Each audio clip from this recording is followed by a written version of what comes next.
Comprehensive energy management in cities.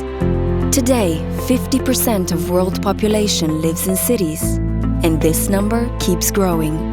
Growing urbanization leads to overpopulation and growing energy and water needs, with the biggest problems linked to mobility and pollution.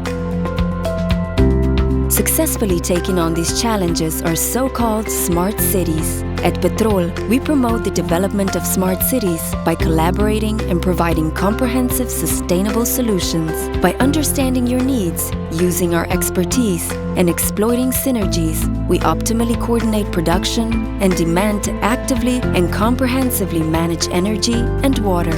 With our comprehensive solutions, you will save time and money and build an efficient city of the future. Petrol, energy for life.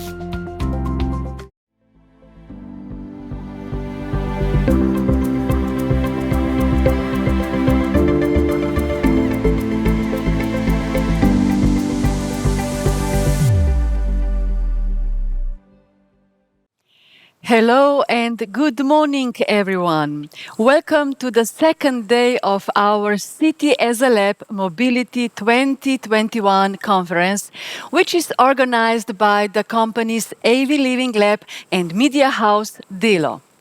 As mentioned yesterday, we are streaming live from Ljubljana and we're looking forward to the future where live events will be possible to happen in person again.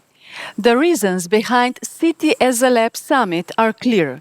New trends and new needs that we as people have. The automotive industry is currently going through a massive transformation driven by breakthrough digital technologies and business models disruption. But what is driving this transformation? Among other reasons, we can see increasing customer demand for high-tech connected, autonomous and electric vehicles along with smart mobility services. And these are some of the topics which we will focus on today. These days, people have a different mindset when it comes to buying cars. The industry is also adopting new technologies and their operations at a huge scale. The automotive industry got an opportunity to shape this fundamental restructuring. Why? Because we are forced to search and develop new opportunities in the field of smart cities, mobility as a service, innovation, e-mobility challenges of smart cities, and car content, which will entertain and guide us while traveling. To capture our lessons learned from yesterday, joining me again is our moderator, Mr. Daniel Audagic. Daniel, good morning. How are you today? Very well. Did you sleep at all under the weight of all this information? Yes, somehow I managed, but I'm also excited what's coming. So yesterday, we saw how data are reshaping smart cities, smart logistics and smart factories, and smart cars. And today, we will listen amazing presentation from Mobility as a Service and e-mobility topic. So Mobility as a Service will be delivered by companies like Slovenia Railways, Uber, GoTo, and Via, and e-mobility will be by Renault Nissan Slovenia, Royce, Twaice, and Groupe Renault. So it will be very insightful, informative, and I believe quite amazing day. So looking forward to. Thank you very much. Dear guests, our next panel is Mobility as a Service. As you know, Mobility as a Service is the fastest growing sector in general mobility. Traditional automotive companies, tech companies, startups, and public transport companies are already working on the new waves how to move people around the globe, from multimodal mobility service platforms to different types of car sharing. In this section, we will discuss on-demand public transport, mobility wallets, different mobility mixes, and more and more. Our first speaker in this panel is Ms. Darja Kocjan, Director of Passenger Transport of Slovenian Railways, who has a lot of experience in the industry, economy, and the automotive industry. Hello and welcome. Good morning, ladies and gentlemen. Good public transport has a significant impact on the quality of our lives. Therefore, investments in railway infrastructure are being made, as well as extensive investments in the purchase of new trains with modern equipment, digitalization of sales channels, and integration of public transport and micromobility, which means more space for bicycles and scooters, both in trains and at railway stations, and bicycle and electric car sharing system. All these ambitious activities are currently actively underway and do not fully reflect the desired level of our service yet. However, the fact that user satisfaction surveys recognize positive shifts and that the biggest changes are perceived in areas where we have a direct impact shows that we are on the right track. Our goal is to offer passengers a quality and comprehensive user experience. New trains are an important contribution to the quality of our services. By the end of 2022, there will be 52 new passenger trains on our tracks. Among them, there will be 21 single-deck electric units, 10 double-deck electric units, and 21 single-deck diesel units. 5 new diesel trains, one of which can also be seen in this video, are already running on the Kamnik-Kočevje and Dolenjska routes, and we are expecting 16 more in traffic. The train offers great comfort. It has 171 seats and 143 standing places, spaces for prams and wheelchairs, and a minimum of 10 bicycle spaces. Soon, 11 new single-deck electric trains will be brought into service. These trains will run on all electrified lines, namely on the Maribor-Celje-Ljubljana-Koper route, Ljubljana-Jesenice route, Pragersko-Hodoš route, and Zidani Most-Dobova route, as early as in July this year. The single-deck electric train has 235 seats and 184 standing places, spaces for prams and wheelchairs, and a minimum of 10 spaces for bicycles. These trains are multi-system and enable connectivity to the railway network in Italy, Austria, and Croatia. We are planning direct trains to Graz and Zagreb. The new trains are very spacious. All doors are equipped with sliding stairs which enable easier entry and exit also for people with reduced mobility. There are more spaces for bicycles, spacious toilets, automatic air conditioning, and large panoramic windows. The trains also have a modern information system, sockets for electric devices, and Wi-Fi signal. All this makes an important contribution to the quality of public transport by train. I can reveal to you that the first double-deck train has recently arrived in Slovenia. 10 double-deck electric trains, which are certainly something new for Slovenia, will transport the first passenger as early as in December. During this period, demanding testing will take place, as well as training of train drivers and technical staff, checking the compatibility of the vehicle with the public railway infrastructure and the related acquisition of an operating permit for the inclusion of this type of train in public passenger transport. This type of train has 292 seats, 277 standing places, spaces for prams and wheelchairs, and a minimum of 10 spaces for bicycles. These trains will run mainly in heavily populated areas, thus enabling a comfortable travel for all current and future passengers. Many new diesel and electric multi-voltage trains will soon be available on all railway lines in Slovenia, and from 2023 onwards also for cross-border regional connections in the direction of Austria and Croatia. This is an important step in modernization, not only for passenger transport of Slovenian railways, but also for public transport in Slovenia. We estimate that the new trains will reduce travel time by up to 10%. New electric trains have faster acceleration and travel speed of up to 160 kilometers per hour, and diesel trains of up to 140 kilometers per hour. In the coming years, we will increase the frequency of regional connections with fewer stops and local trains with higher capacity. We are also placing great emphasis on the integration of public transport and micromobility. All new trains have more space for bicycles. Thus, we will be able to provide bicycle transport on approximately 80% of our trains. At all major railway stations and stops, passengers will be able to rent bicycles. Bicycle repair stands as well as sheltered and outdoor bicycle parking spaces will also be available. The latter will be provided together with the project which is managed by Slovenian Railways Infrastructure and the Slovenian Infrastructure Agency and financed by the Ministry of Environment and Spatial Planning. Bicycle rental will be carried out by local communities and providers in development regions.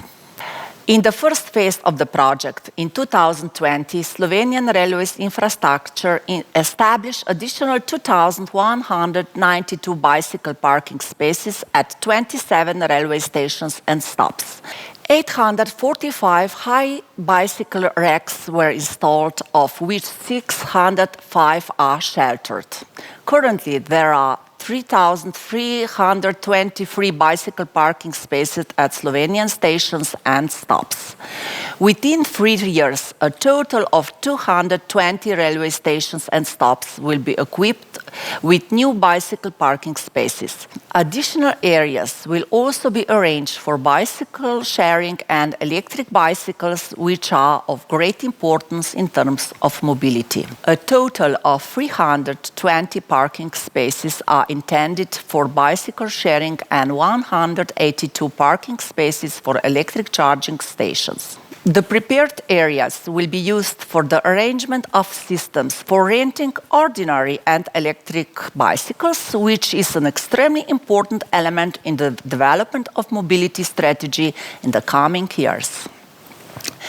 With the new trains and thereby the expanded offer in domestic and international traffic, with the complete renovation of the ticketing system, the development of the park and ride network with new bicycle parking spaces, and last but not least, with electric car sharing, we intend to ensure an even more successful future for the Slovenian railways and at the same time of public passenger transport in Slovenia.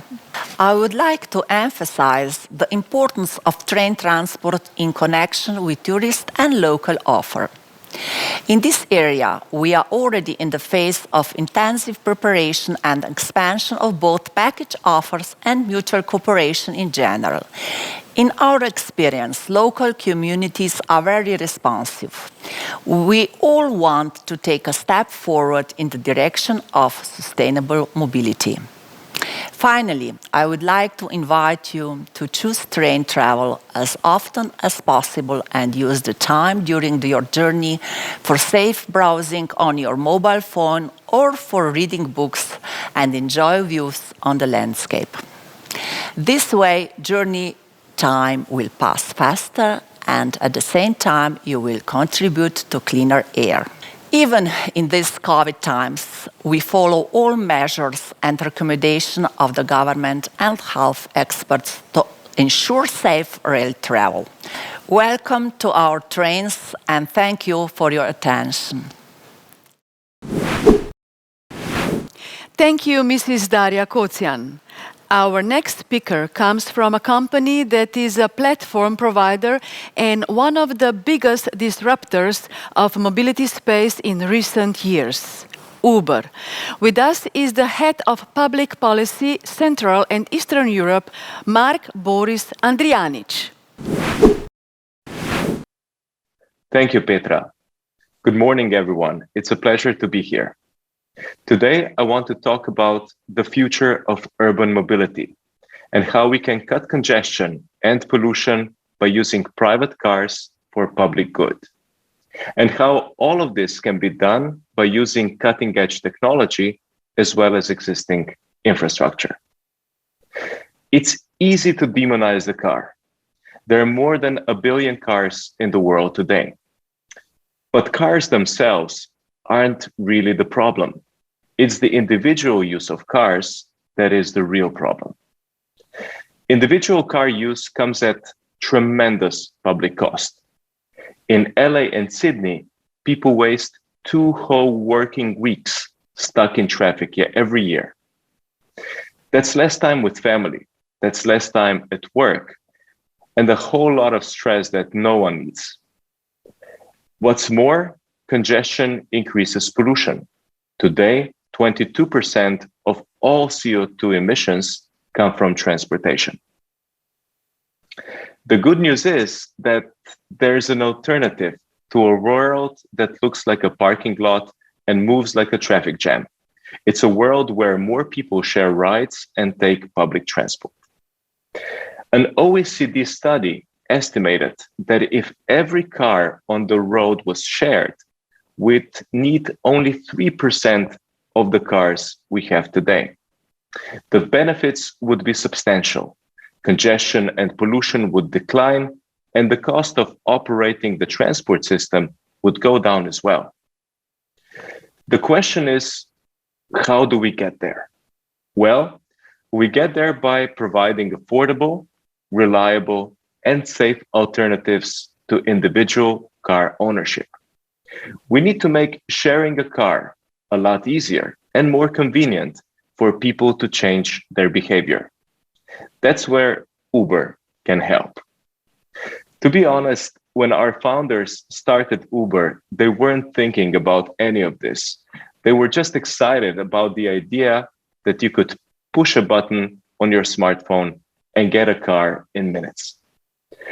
It was only once ride-sharing really took off that we began to understand the enormous benefits for the cities and people who live in them. Today, Uber is the largest mobility platform in the world. We serve over 10,000 cities across 6 continents. We have more than 100 million active users every month. So far, more than 15 billion rides were completed on our platform. Uber has proven that ride-sharing services can reliably serve every corner of a city, including the parts that other means of transportation do not reach. This is, for example, Paris. And here you can see Uber trips in underprivileged areas marked with green. With Uber, there is no destination discrimination. No matter where you are and who you are, you can always get a ride. What's more, services like Uber complement public transport. In London, for example, nearly 40% of all Uber rides ends or begins within 200 meters of a tube or train station. By complementing existing transport systems, we're able to extend their reach at no extra cost to taxpayers. The synergies we're seeing between ride-sharing and public transport are purely organic. That's why we've built partnerships with dozens of cities and their public transportation operators around the world, from Toronto, Canada, to Nice, France. We're integrating buses, trams, and the metro with our platform. In an increasing number of cities, you can see real-time transit information and buy tickets directly in the Uber app. To make a multimodality a reality, we're also integrating other mobility options, such as Lime scooters and Jump electric bikes. Our ambition is simple. We want to become Amazon for transportation. As the biggest mobility platform in the world, it's our responsibility to help speed up the global transition to clean energy. That's why we announced a major sustainability pledge last year. Our global goal is to become a zero-emission platform by 2040 with an earlier target of 2030 for major US, Canadian, and European cities. To achieve that, we will expand our fully electric service called Uber Green to more than 65 cities by the end of this year. We also committed $800 million to help our drivers make the shift to electric vehicles. Moreover, we'll continue integrating other public transport and micromobility services with our platform. At Uber, we believe that the future of mobility is not only shared and electric, but also automated. Developing self-driving technology is one of the biggest technical challenges of our time. If successful, these vehicles have the potential to make our roads safer and transportation much more affordable for everyone. Ultimately, we want to bring self-driving vehicles to the Uber network around the world. Today, we are focused on the development and testing of safe self-driving technology, starting with 5 cities in the US and Canada. A better future is within our grasp. It's one where people share rides and take public transport simply because it's better than owning a car. It's where people have equal access to affordable transportation and where they spend a lot less time stuck behind the wheel. This future is closer than you think. Thank you very much. On behalf of all, thank you, Mr. Andrijanič. Next special guest in our City as a Lab Summit is a speaker from another very interesting brand, GoTo, Miss Shirly Kalush. Shirly has been passionate about mobility for almost 12 years. Living in 7 different countries offered her an inside view of how mobility works in different parts of the world.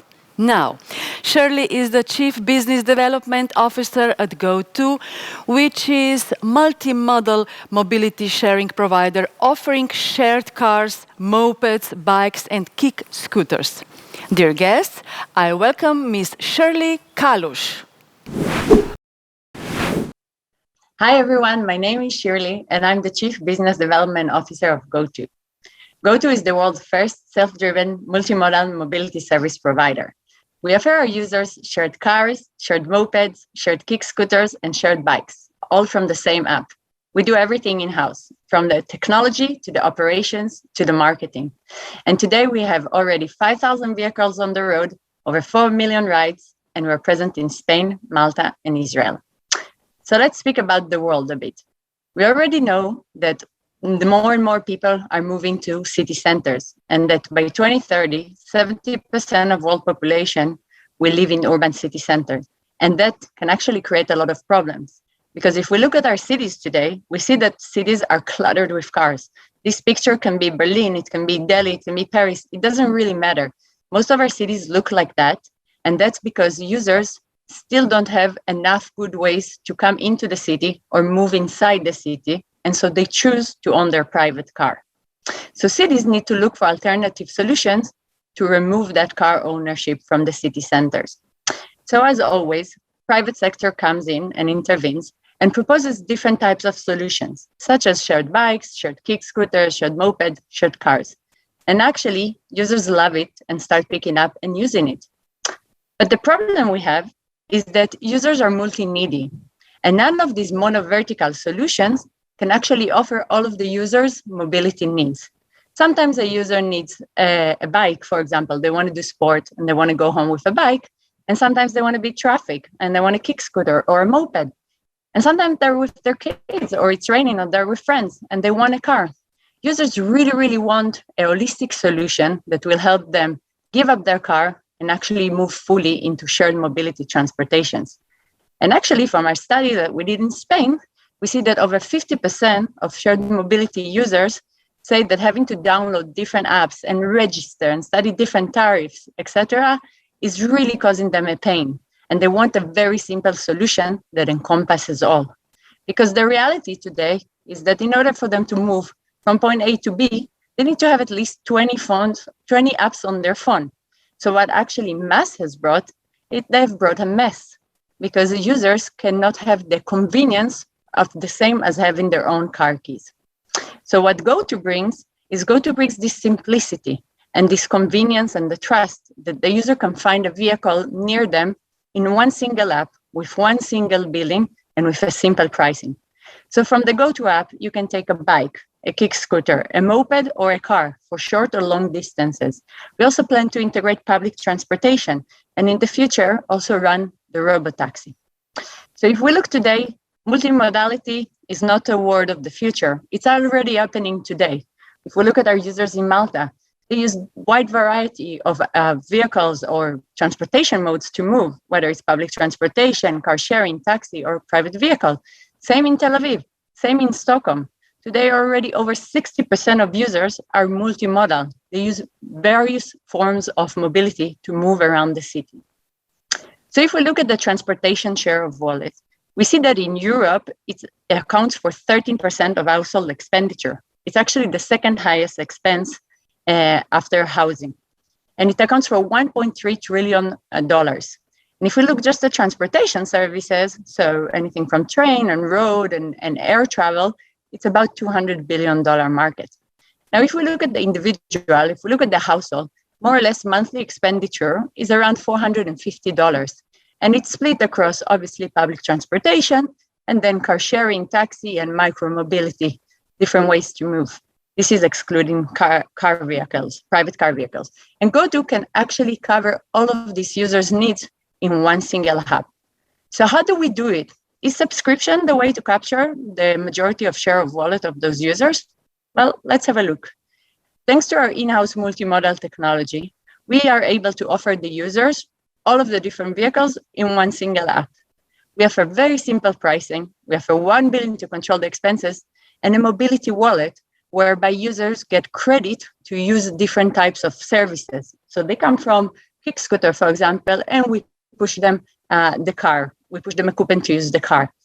In addition, we offer subscription and loyalty. And all of that helps us keep the user in our closed garden.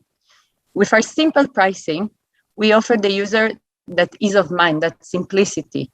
For €3, they can get any type of vehicle for 15 minutes because we believe that all wheels are created equal. And we provide our users different subscription and loyalty plans. Actually, already today, over 60% of our users, they pay subscription. And when you pay subscription, then you get, for example, a punch card. So your after your ninth ride, your 10th ride is free. We provide you different coupons to try our different services. And in this way, we keep you in. So we are looking really to win over those frequent commuters, those that use us on a daily basis, to go to work, to come back home, to go see their friends. And we're actually managing to do that by offering the users a variety of vehicles, a great availability, a very simple pricing logic, and loyalty and rewards via subscription. But not only the user is important, actually our work with cities is very important because for cities, we provide also that simplicity that we provide the users because they don't need to deal with many different players. With one player, they get many different services. We employ a big local team. As you can see here, this is the team in Spain. We have 24/7 customer care and operations. So if anything happens, they can call us and we can come and fix any problem. We have sustainable operation because we operate with different charging stations across the city. So we reduce the travel time that a car needs to go to get charged. And we use everything swappable batteries so that we don't need to move the assets. And again, we're not blocking the streets. And 90% of our fleet is electric. And of course, we reduce traffic and pollution by offering shared mobility solutions. And if we look at our users, 21% of our users said that they sold a car or did not buy a car thanks to using shared mobility. So shared mobility is the future, and let's change the world together. Thank you very much. Thank you, Ms. Shirly Kalush. With us is also Vicoria Markewitz, the Business Development Principal at VIA. Vicoria is responsible for VIA's partnerships with European public transport operations and cities. She has plenty of experience with real-life case studies where communes, public transport authorities and operators have digitized, innovated and improved their public transport offerings by integrating the different mobility modes in one platform. Ms. Markewitz, welcome to our virtual stage at our third City as a Lab Summit. Thank you, Petra. In the next few minutes, I would like to concentrate on the power of technology in the fields of public transportation and how mobility service providers like VIA and cities can work together to not only improve public transport, but also to increase its efficiency. Because collaborating with cities, public transport authorities, but also operators is exactly what VIA has been doing in the past years to improve public transport networks. At the core, we have started out providing on-demand ride-pooling technology to partners, but have also expanded our technology portfolio to other use cases, including, for example, fixed route transportation, school transportation, corporate mobility, paratransit and non-emergency medical transport, and even logistics use cases, while also providing network planning and optimization services, as VIA has recently acquired the transit planning company Remix. And what we aim for in the end is an integrated mobility solution for cities and public transport partners that includes all of those aspects in one single platform. And we've been doing this quite successfully around the globe over the past few years, with over 200 partnerships in over 25 countries. What is important to highlight is that all projects are very, very diverse. So they range from large megacities like New York City or Berlin to rather rural projects like in a city of Krumbach, Bavaria. They also range from on-demand to paratransit, school transportation to fixed line services. So a very diverse product portfolio in terms of technology being used. And all of those projects are supported by a fantastic over 350 engineers that are improving the algorithms and upgrading functionalities on a constant basis. But what does this actually mean if I talk about integrated mobility systems? Because our vision for public transit of the future is to offer an integrated mobility solution that integrates multiple service models into one single unified platform to utilize resources more efficiently, thereby reducing costs, but also creating a better experience for all users, the operators, the riders, as well as the drivers.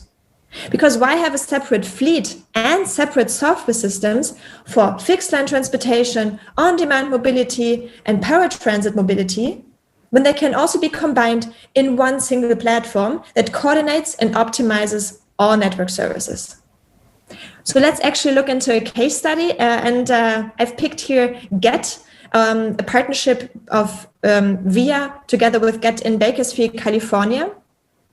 GET used to run two different software systems for paratransit and microtransit or on-demand ride pooling services that led to operational inefficiency and also unnecessary complexity. In addition, because also different operators were used for each of the different systems, this setup also led to high operational costs for maintenance, for maintaining two separate fleet types at the same time. When GET also wanted to add non-emergency medical transport to its portfolio, the PTA looked for a software combining all three types of mobility into one single platform and harmonizing the operations. This led to a partnership between GET and VIA set up a platform to manage all three mobility types, yet tailored to meet the operational and customer experience objectives unique to each service type. For example, offering non-emergency medical transport for free and as a corner-to-corner service, whereas microtransit or on-demand ride pooling is going to be paid by cash, credit card, or with a public transit ticket, and is offered as a door-to-door solution. While GET benefits overall from a one single platform for all agents and all drivers.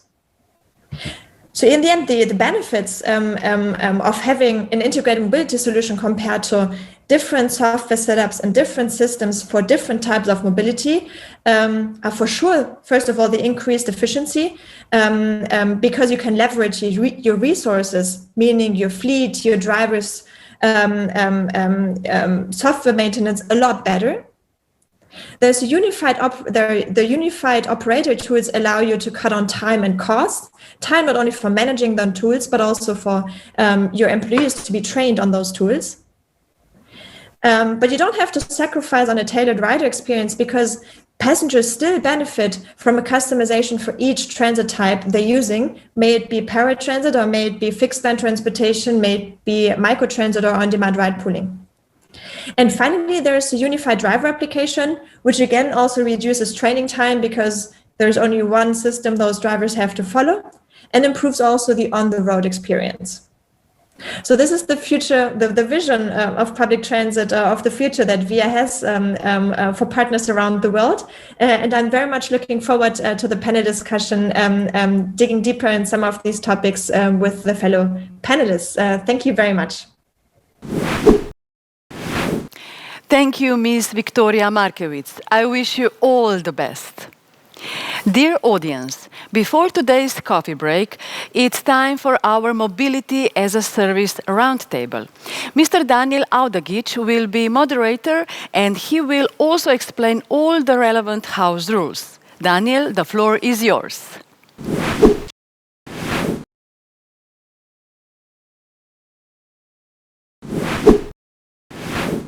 I will start, by just saying that the year 2021 is the European Year of Railways, and who better to discuss this topic than the director of Slovenian public railway company, Slovenian Railways, Ms. Darja Kocjan. So, Ms. Kocjan, in your presentation, we could see that Slovenian Railways are focusing on modernization and digitalization of your trains. And according to your opinion, how this will attract more passengers? Hello to everybody. First of all, quality of service, level of service is the most important for travel experience. Whatever you travel, like in tourist or as mobility on a daily basis. So quality of the service is crucial. That you perhaps switch from car to train. With new fleet of 52 trains, we will cover basic needs for modernization. And we do believe that this extra comfort, Wi-Fi, easy entrance, spaces for bicycles, everything will attract new passengers. Of course, we will add at our offer better timetable, new trains, new connections, also to the near countries, to Austria and Croatia. And we do believe that the better offer is an answer how to attract a new passenger. This modernization is, of course, followed by new things in digitalization. We all know that information is crucial. And we do believe that better information system, better ticketing system will also attract a new passenger, and we will all move in more green future of mobility. So I do believe that this will be a big step forward for Slovenian mobility. Yes, and railways are the backbone, the true backbone of European transportation networks. And of course, we would like to move. They are also one of the best sustainable mobility options. But of course, once we reach, the city centers, the downtown, we need to work on other multimodal options. Yeah. So Shirly, today we see users that they have many options to move around the city. So what do you think is their main pain point, and how it can be solved, and what are the innovations that can be brought to the city? So how can we make this seamless and user-friendly, affordable, accessible mobility for all in cities? Sure. So yes, as you know, there are many different solutions, but the problem is that today these solutions don't address fully all of the user's needs. Okay, they have many different needs, from going short distances, 1 mile, 2 miles, or for going 300 kilometers with a train, that the train can address to that. And actually today users have, as we saw in the survey from Spain, that 80% of users are complaining about the fact to have so many apps to look at when they're going from one place to another, and they want just a simple solution to combine all of it. And multimodality is really the answer, to provide them a way to go from point A to B, where they have everything in one single app, with one single bidding, with a very simple pricing. And this is exactly what GoTo offers, and it's coming at the right time, at the right place, where adoption of mobility options and shared mobility are already there. But now it's the time to simplify it, to bring it all together, and to integrate also public transportation into it. So when you come with a train and you arrive into a city, you need last mile solutions. And sometimes you want a car because you're with a big suitcase and your kids, and sometimes you just want to get home fast and you want a moped or a kick scooter. So this integration between the trains and the shared mobility, which is also electric, makes it all much more greener and a better holistic solution for the user. Yes, and why this is important is we are facing rapid urbanization. And let me just give you a couple of facts. Back in 1950s, I don't know if you know it, but only 740 millions of people lived in cities. And 70 years later, today, 4 billion. And predictions are that by 2050, 6.9 billion of people will live in the city. So obviously, cities are getting more and more crowded, but also, extending the infrastructure like highways, railways, and city should invest and should do it, but it's also, difficult because of land acquisition, all permissions, constructions, and so on. So we need to have a balance between improving the infrastructure and modernizing the fleets, but also combining with other options and creating mobility as a service for all. So, Ms. Kocjan, so what is the role of traditional railway company, incumbent, somebody who is here for more than 100 years in building this completely new startup-like mobility ecosystem? So what are your plans for, next years? So how to create this sustainable ecosystem? Yes, we have to create like an ecosystem of mobility in general. We do see our railway stations as multimodal points where can we connect different modality, different way of transport. And we, as you saw in the presentation, we already invest our effort to be a backbone of this common story of mobility. We do believe that first and last mile is important to make a decision to use public transport. Without this quality service, the limitation of range, what can train do is limited.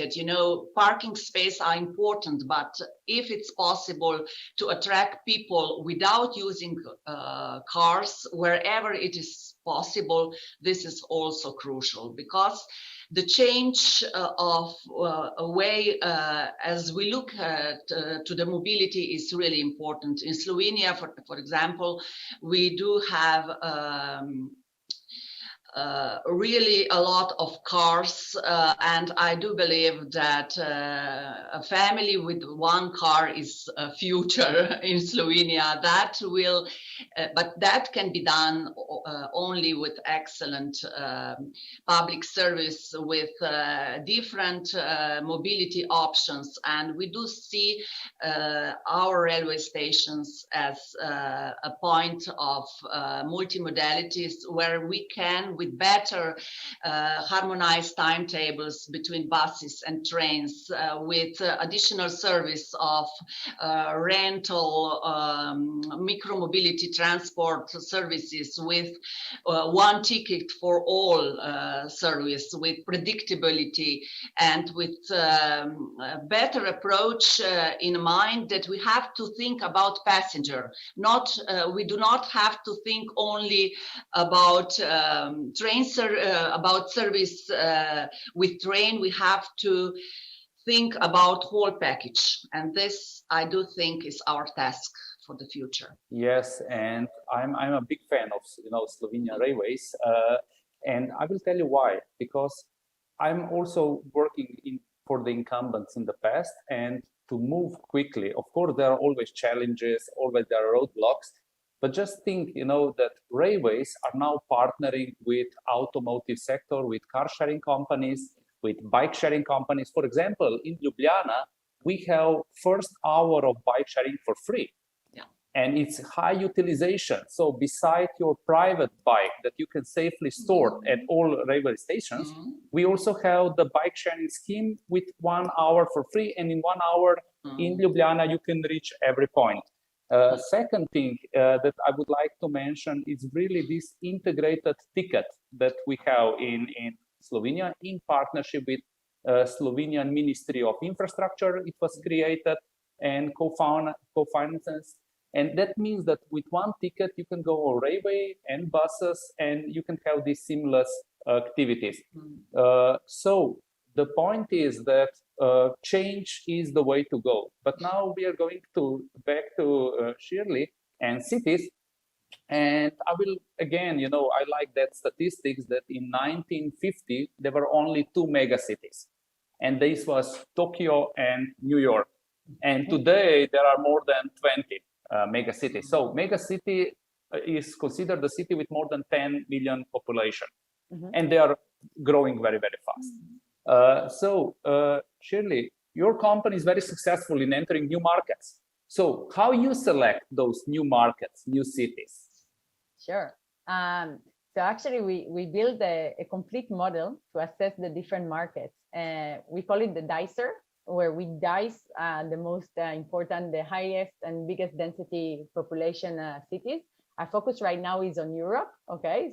So still not mega city in Europe, but then we'll go to the New Yorks and all.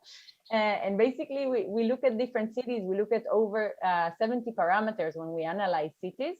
We look at mobility patterns. This is something very important. So how much people walk, how much people bike, how much they use buses and trains, because we aim to go only at urban city centers where you have a lot of users using this alternative public transportation, and then the chance that they will use shared mobility is much higher because they're not using their own private car, because they have many alternative ways to move. So what we're always looking for is to give you the confidence not to need to own a car, so that you can move via GoTo multimodal services or via a train or a bus or a metro within those cities. So this is a very important criteria. Of course, regulation is a key issue, okay, to enter in the city, and the density and the population. And then you were mentioning infrastructure. So we don't believe that you need to build more highways, okay? We think that you need to create more bus lanes, shared mobility lanes, and bike lanes, and the whole COVID situation actually was great for that, because a lot of the cities started converting car lanes into more shared mobility lanes, and you have more and more people using bikes, and bike sale is like crazy, and even for shared mobility to buy bikes is like very, very difficult. Kick scooters and all of that, all of the alternative mobility modes actually benefited from COVID, because you're not actually traveling with other people, and you're moving around the city in a smooth way that does not generate traffic. So basically, we look at cities where you have very good mobility, okay, and alternative mobility and public mobility, where it's densely populated, where regulation is great, and where you have bike lanes and EV charging stations available. I also have, Shirly, for you a question from our audience, from Erin, and she, because you have the visibility across Europe, according to your opinion, what are the coolest mobility as a service kind of business model you have seen? Is it, first hour for free? like we have bike sharing in Slovenia, how to, increase utilization and popularity. And it's a very good question. And I think at the end of the day, I think Darja was saying it, we need to focus on the user, okay? And what are the user's needs and how we can answer those needs.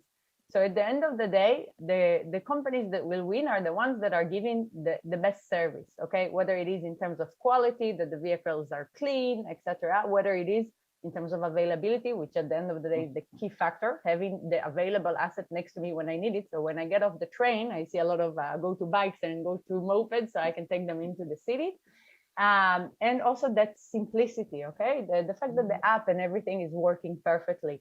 So you get there and you have everything in one single app. You have one simple pricing. In our case, it's €3, 15 minutes, any wheel that you want. We believe that all wheels are created equal. So we want to give you for €3, 15 minutes on any of those vehicles. So we are always aiming at simplicity because the world is already complicated. We have too many choices to make every day. So we want to give you the best solution for you, the simplest one. And with that €3, 15 minutes, it's really that simplicity. And in addition, we have loyalty plans. So we have something innovative. I haven't seen any other company do it, not the €3, 15 minutes and not punch card, like Starbucks. You take a ride and the 10th ride is free. Okay, so we're working more and more toward the subscription models. Yeah, and subscription is something, way to go. We see it from telecommunication. So back in 90s, we were buying these huge mobile phones, for, I don't know, 10,000 plus euros. Back at that time, there were other currencies and so on. And now we have subscription-based, €1 mobility plan, go. And also we see the growth of in different areas of subscriptions. And I believe this will be really a way to continue.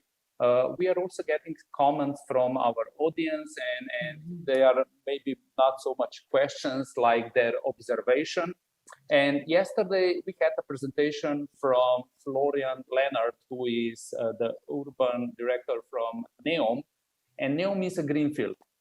They have this Delion, 170 miles long development project.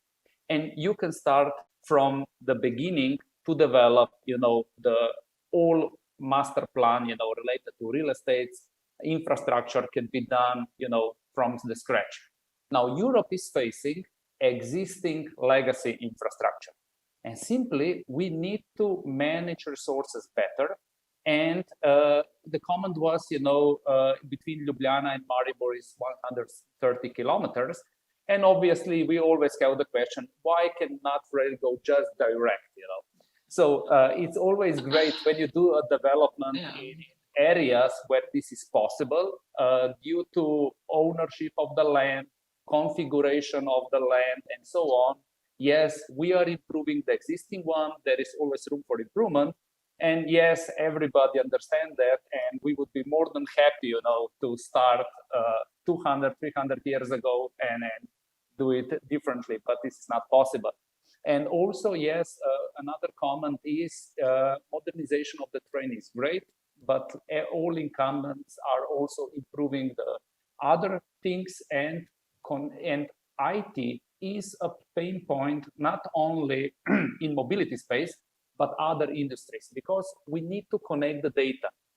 We need to open APIs, we need to agree, we need to protect, we need to secure, and these are ongoing. So the way Slovenia is tackling that, and this is the comment to Mr. Orban, is basically we are introducing the integrated public ticket, and it's not this cannot happen overnight. All system, all stakeholders need to work together so that every IT infrastructure at railways, bus, different mobility operators can be interoperability can happen, and exchange and secure and safe exchange and reliable and high availability exchange of data. So it's a lot of things, and the teams are working.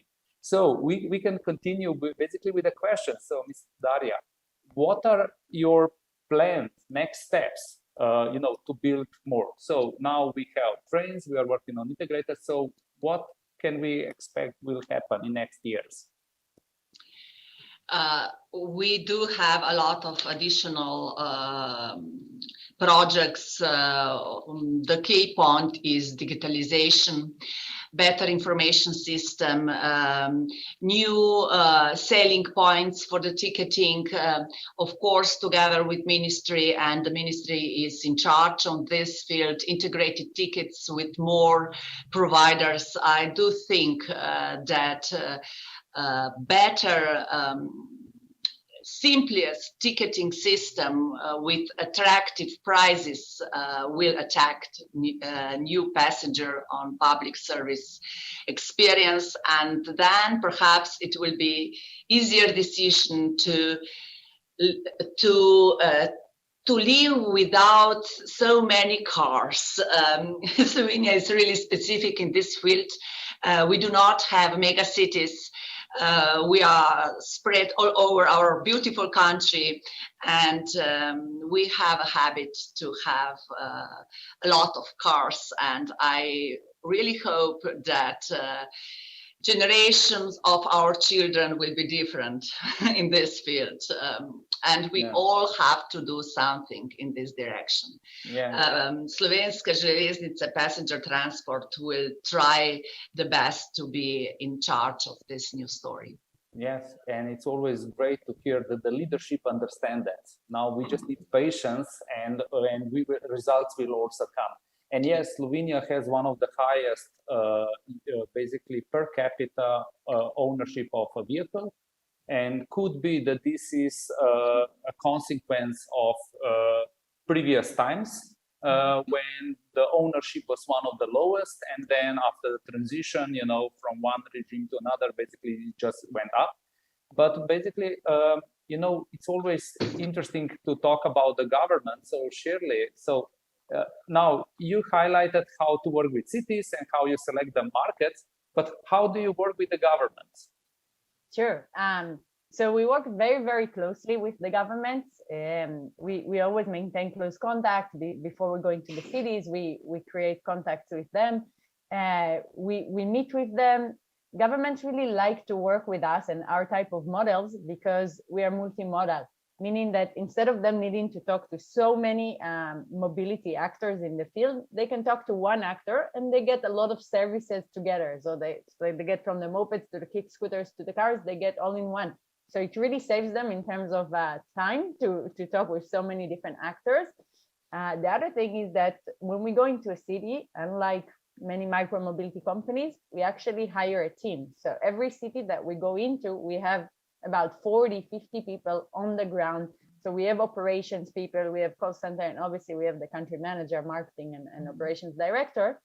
And actually those people are working 24/7. The team is really, really dedicated. And whenever there is something that maybe there is a kick scooter in front of a hospital, they can call us and we can basically send someone to take the kick scooter and move it away within 2 hours. So we are very, very reactive to the government. In addition, the fact that we have our technology in-house makes it that we can actually, if laws change and we need to change the geofence of where you can park your micromobility, is something that we can develop very, very fast and adapt to the government's needs. So it's really good to work with them, and they really like to work with us. And that's also what made us win tenders in different cities inside of Israel and also outside of Israel. Because we bring that operational team, so we hire people and 24/7, but also the fact that we have our own technology. So our own technology makes it happen that we can adapt, and this is how we win the tenders. I wanted to comment something about what you said before about the Slovenian railways, about the Slovenian car usage. Actually, when I was researching how much people in the European Union spend on transportation, so it's 13% on average, right? But in Slovenia, it's 16%. It's actually the highest European Union city country that spends on transportation. So it goes with what you're saying of the highest car ownership. Yeah, we like cars. It is a status symbol, and we spend a lot of money for that. But I like what you were saying, about thinking global and act connecting local. This is usually with mobility as a service. It's something that it's crucial, to win also public acceptance, because sometimes people think that they can be just over the top, providers, just coming and without on-field, basically in-country resources, and this is what we see. So it's always so, Ms. Darja, you also partner with some players. Could you a little bit highlight who are those companies, or we cannot name them, but maybe just type of the mobility offering. So how the ecosystem is growing. We are thinking about micromobility, but we're also thinking about package offers. So our partners can be local communities or some touristic entities or providers of micromobility service. All those partners can be connect with us through agreement, and the service can be sold by our ticketing system. So we are already starting a few interesting new projects, and when they will be ready, they will be present to our passengers and to everybody in Slovenia, and hopefully we will have a good experience with this cooperation. Yeah.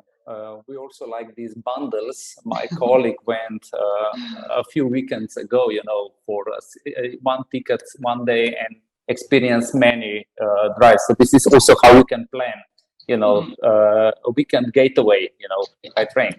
So basically, with that, we are concluding this roundtable. I would really like to thank our dear panelists, Ms. Darja Kocjan and Ms. Shirly Kalush, and to all participants for your comments, for your questions. It was really nice to hear how mobility as a service is a disruption and it's an opportunity.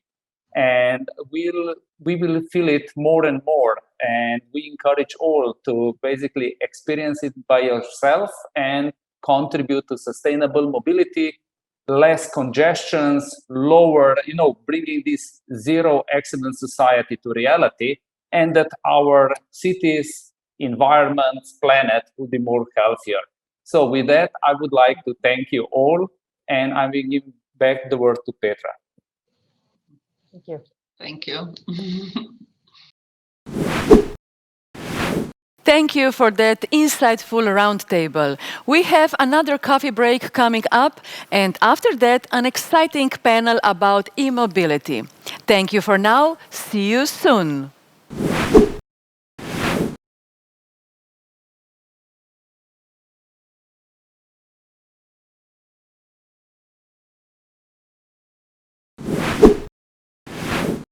Dear guests of City as a Lab Summit Mobility 2021, welcome back. I hope you liked the virtual coffee break. Now we will continue with the next chapter in our summit called e-mobility.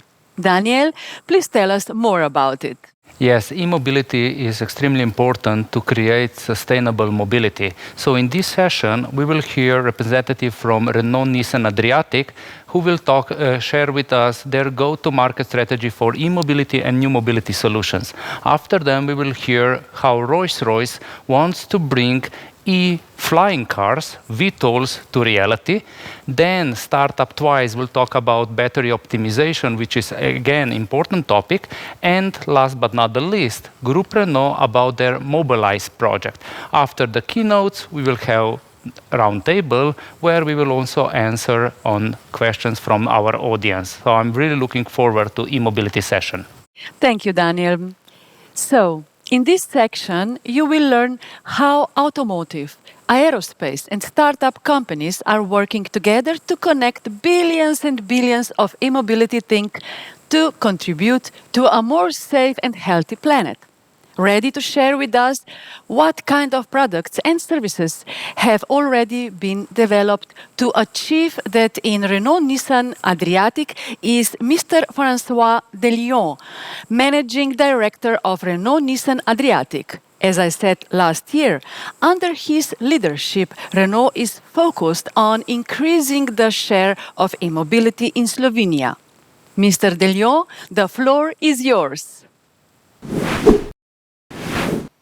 Hello everyone, a very warm welcome to this presentation with Renault. I would like first to welcome you and thank you for the time you will give to me now. I will talk about new mobility today, but I will do it from a bit of a new perspective or different perspective as usual. As car maker, usually when we talk about new mobility, we want to talk about new technology. Unquestionably, the technological aspect is a center question when it comes to new mobility. But today I will focus on something else. I will focus on another challenge that comes with technology. It's the competences challenge. At Renault, being a historical car maker with 120 years of history of innovation, and more particularly 10 years of innovation in the field of electric mobility recently, we are very convinced that we are able to bring the technological solutions that a new mobility, a more sustainable mobility needs. But here comes another challenge with the new technology. It's the competence challenge. I'm sure you all had this experience one day with one smartphone, with one washing machine, or with one car, that you experienced a high level of technology, but you found it useless because you didn't know how to use it. Even worse, maybe you could not even achieve a basic task because of this technological aspect.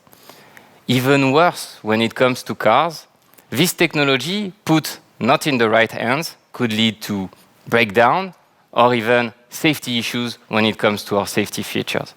That's the reason why at Renault, and particularly here at Renault Adriatic, we are decided to tackle very heavily this new competencies challenge. And that's what I propose to lead you through the next 10 minutes. But before coming to the heart of my topic, to the people, to the competencies, I would like nevertheless to spend 2 minutes on the technology itself. And I propose that we do this first with a short video introduction.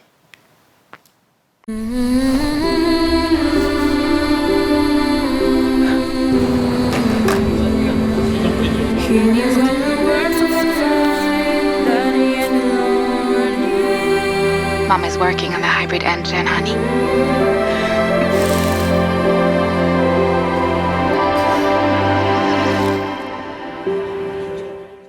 Johnny's always running around.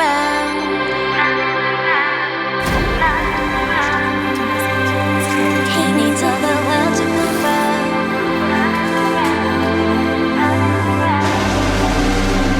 Johnny's always running around, trying to find certainty.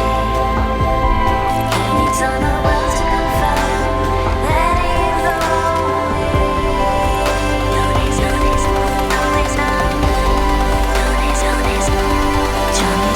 running around. So yes, definitively moving towards a more sustainable mobility requires new technology. This new technology at Renault bears a name. It's called e-tech. E-tech is the name of the technology representing for us full electric technology or hybrid technology. This technology is coming from the most demanding automotive environment in the world. This world is the Formula One world. You know, working for a French group, being even French myself, as you know, French people are not afraid of paradox. And here are 2 paradoxes that I would like to point out to describe this technology. When we talk about Formula One, some people think about noisy car, about hard fuel consumption, hard tire consumption. It's maybe and can appear a bit far away from the sustainable mobility. But I think it's just the visible part of the iceberg. When you get into the Formula One world, what you discover is the most advanced technology in the automotive world, the most demanding technology. And instead of fuel consumption, we can talk about the most efficient aerodynamics in the world, the most efficient transmission systems that gets out every horsepower translated into the fastest speed possible, and since several years now, the most advanced hybrid technology. This is this hybrid technology that we managed to bring directly into everyday cars. That's the first paradox. And when I speak about everyday car, I speak about these cars that you see here and that are already available for sale. I could speak about our 30 years bestseller Renault Clio that is now onboarding this technology, or I could speak, because we are today broadcasting from Ljubljana, about the only full electric vehicle made in Slovenia, fully manufactured in Slovenia, the Twingo Electric, which is, by the way, one of the most affordable electric vehicle car available on the market. And here is the second paradox. Formula One is for sure one of the most exclusive sports in the world, reserved to only 20 players, only 20 drivers, only reserved to few thousands of spectators of 20 Grand Prix. But this technology, a very exclusive one, we made it affordable for all. And that's what Renault stands for. As I said, I want to move from technology to a more human topic, a more human-centric topic, which is competencies. And I propose to start with a kind of transition and moving from how technology serves not only cars, but also people. And here, I'm talking about technology that we are using in order to develop our trainings. Of course, this technology coming out from Formula One, when it is about Formula One, it's handled into our paddocks with the best skilled mechanics of the world, all coming out from the best engineering schools. This is obviously not what we have in every garage of Renault everywhere in the world. And that's the reason why we have this huge training challenge. Technology is one of the ways to manage this education challenge. What you see here on the video is how do we use augmented reality, a well-known technology, in order to provide the best possible training whenever we want, however we want, wherever we want. The very incredible things with it is that we are able to completely streamline the train-the-trainer process. It means that every time we need an update about our training contents, it can be live updated everywhere in the world. Everywhere in the world, no matter who's the trainer, we have the best skilled training capacity, independently from the human aspect. So that's how we can show that we can leverage the technical aspect and the technology in order to enhance the training aspect. That's the first way of looking at how to develop better educational system. As I was mentioning before, we like paradox at Renault. So when we were 1 year ago in the middle of the sanitary crisis, where for the first time in the world we were closing schools, at Renault Adriatic, we have decided to open the most modern and most advanced automotive training center of the region. We have created a place of 3,000 square meters fully dedicated to the automotive world, in order to bring our sales advisors, but also our mechanics, our services people, to the best level possible everywhere. This training center is basically divided into two main significant areas: the commercial aspect, where we broadcast all our cars, our technology, introduce them to our sales staff, in order for them not only to know the products by heart and be able to sell them, but more importantly, to be able to explain them to the people. I'm sure you already had this experience of being able to get a car and to get the delivery of the car, and the first thing you wanted to do is to push the start button and drive the car. What we are teaching to our staff is how to dedicate this critical half an hour of the first moment of car ownership in order to adopt the technology, to get the knowledge of the technology, so that our customers are able to use it at its best potential. The second part of this training center is dedicated to the service. As I said, all this technology that you onboarded requires the best level of service. One part of it is dedicated to the classical mechanical management, or combustion engines being more and more technologically advanced and electronic-based. The second one, to electric engines. As you imagine, servicing a 400-volt engine is not the same as in managing a 4-cylinder petrol combustion engine. And that's the reason why we have specialized dedicated areas. We have a third one, which is dedicated to the battery management. We are onboarding on our cars and our fully electric cars batteries from 30 kilowatts up to 80 kilowatts that are worth most of the time above 10,000 euros. So we are able here to teach our people how to manage the life cycle of these products. And last but not least, a body center area, maybe what appears to be the most traditional activity. You know, when you have an accident and that you need to repair the car, it's about panel beating, but also about painting. But it's not only this. I will mention one example that will make you understand how critical it is. The change of a windscreen. The change of a windscreen needs now the full reprogramming of the car and the full reprogramming of the camera that onboards behind this windscreen all the autonomous driving functions. Obviously, we need here the most skilled people to be able to put back the car on the road at the best level of safety possible. The last part of our training center is dedicated to mobility services and digital services. I will start with mobility services, talking about the connectivity of our cars and services like air mobility for Renault Mobility that we are putting in place and that allows the full management of the cars distantly with our smartphone. All these kind of technologies obviously request that they are properly owned by our sales staff. You have here on the video a demo of our air mobility application that is available for any players who are willing to use these kind of services. And this is how we are training the people to use it. A second field is all the digital services that we are providing into our dealership in order to digitalize the customer experience, not only on the web, but also at the moment of the car purchase or the car maintenance. And here again, we need to train properly our people to all these digital technologies. So I hope that you got the message and the fact that transforming the mobilities and transforming the technology request the best competencies, and that's what we are delivering here at Renault, and particularly here in the region. If I had to provide you a last evidence of it, I would provide two figures. We are having 280 certified experts available everywhere in the region that we are training on all these technologies all the time. This is more than 20,000 training hours that we are delivering in this center that you just saw before, that are allowing that the new mobility and new technologies that we are making available get into the good and right hands. This is what secures that no matter what is your need as a customer, no matter where in the Adriatic region, you will be handled by one of these 280 experts that will secure that you have the right experience with your products or with the services.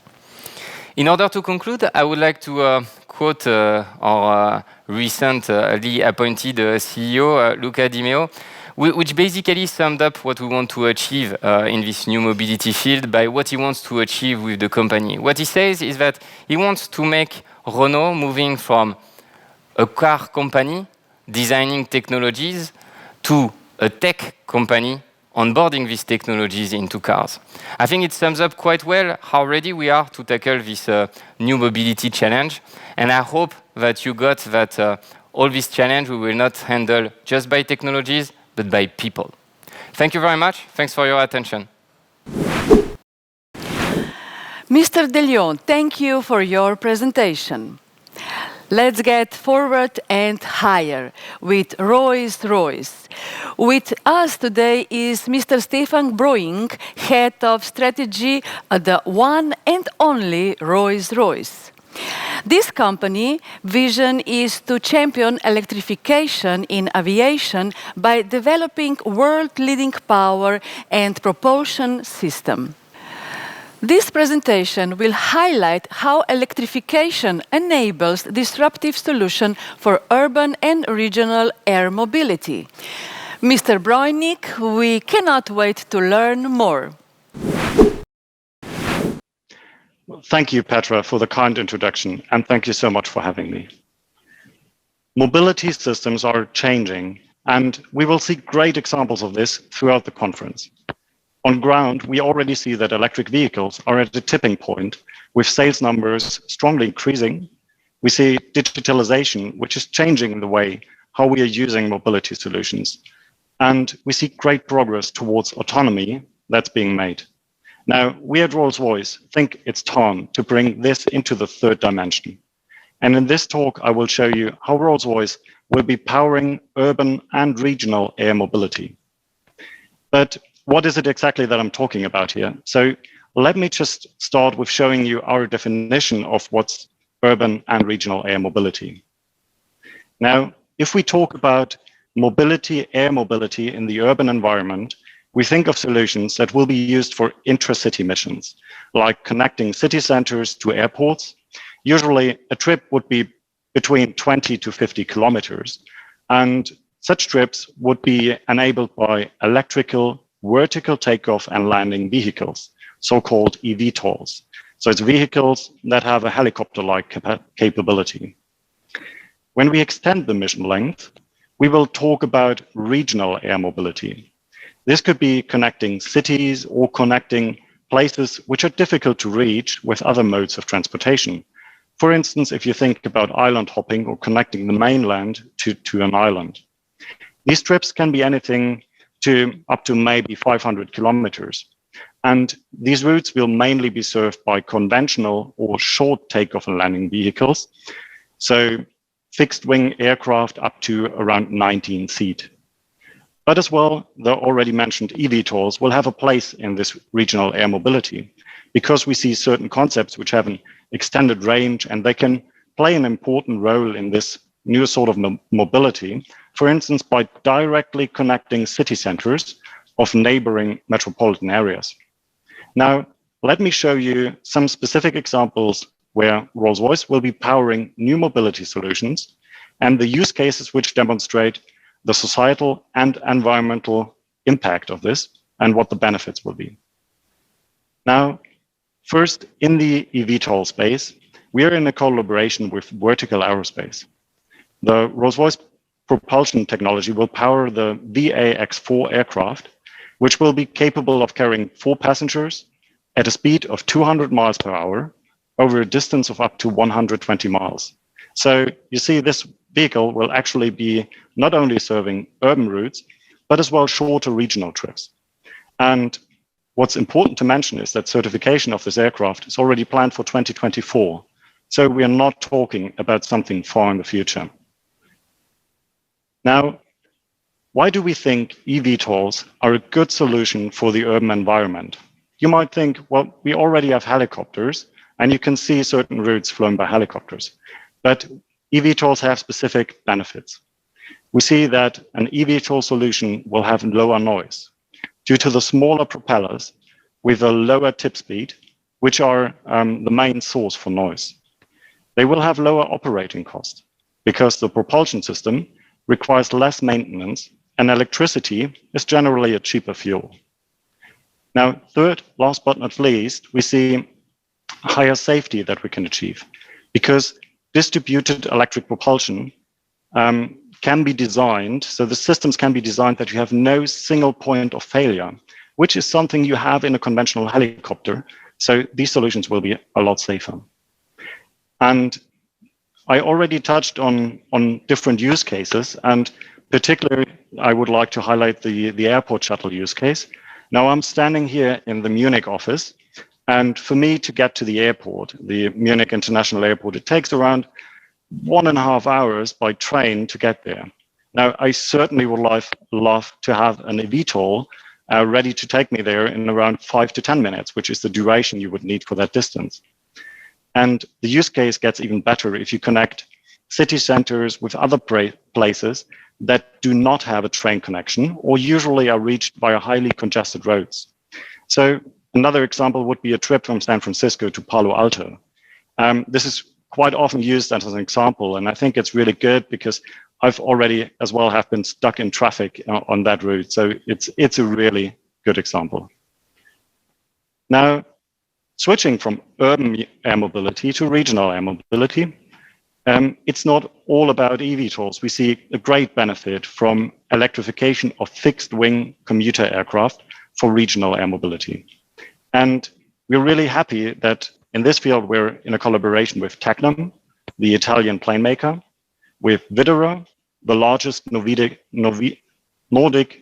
regional airline.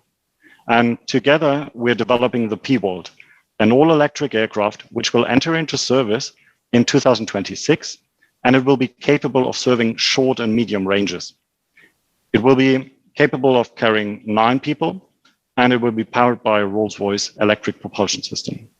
Now, we know that battery electric aircraft will come with certain limitations in terms of range at the beginning, but we already see great use cases for such an aircraft. So let me show you one.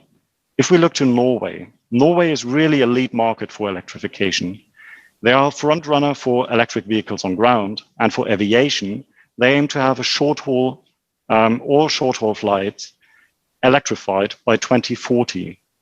And they're doing this, for instance, with the state-owned airport operator Avinor, who's strongly pushing for an early introduction of electric commuter aircraft. And we, together with our partners Vicoria and Tecnam, we want to make this happen. And it's really interesting if you look at the current operations of Vicoria. So around 74% of their flights are less than 275 kilometers. And the shortest flights are even just between 7 to 15 minutes. Now, this is, for instance, if you want to fly from the mainland to an island. This is where flying is really attractive. Another example would be if you look at the route from Bergen to Stavanger. This would take up to 5 to 6 hours by car, but only 30 minutes by plane. So it's a highly frequented route. And this is a perfect example where new electric or hybrid electric aircraft can offer a sustainable and at the same time faster mobility option. So overall, we at Rolls-Royce, we want to champion electrification for flight. We have the experience in certification. We know how to develop cutting-edge electrical technology, but we also know that only through collaboration and building out the entire ecosystem, we can achieve our goal. Thank you very much. When we talk about green technologies, we always stop at the question of battery life, power, and sustainability. But we are on the path to solution. One of these solutions is to monitor battery power. Here to share more on this topic is Lennart Nihrichs, commercial director from German startup Twaice. Twaice has built analytics software to help with battery management in electric vehicles and other devices. Mr. Nihrichs, we are excited to hear more about how we can take control of the battery life cycle. Please, the floor is yours.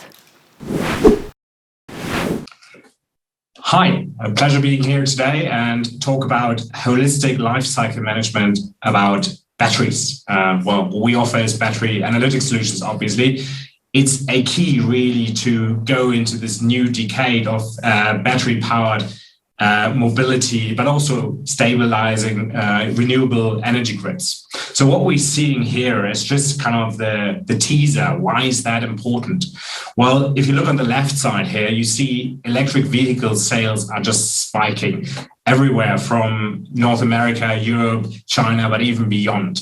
And we see that all of the major automotive OEMs are now moving towards all electric lineups already before the end of this decade. And a similar story occurs in the energy storage market, where these systems are increasingly being used to stabilize grids, to do peak shaving behind the meter and so on.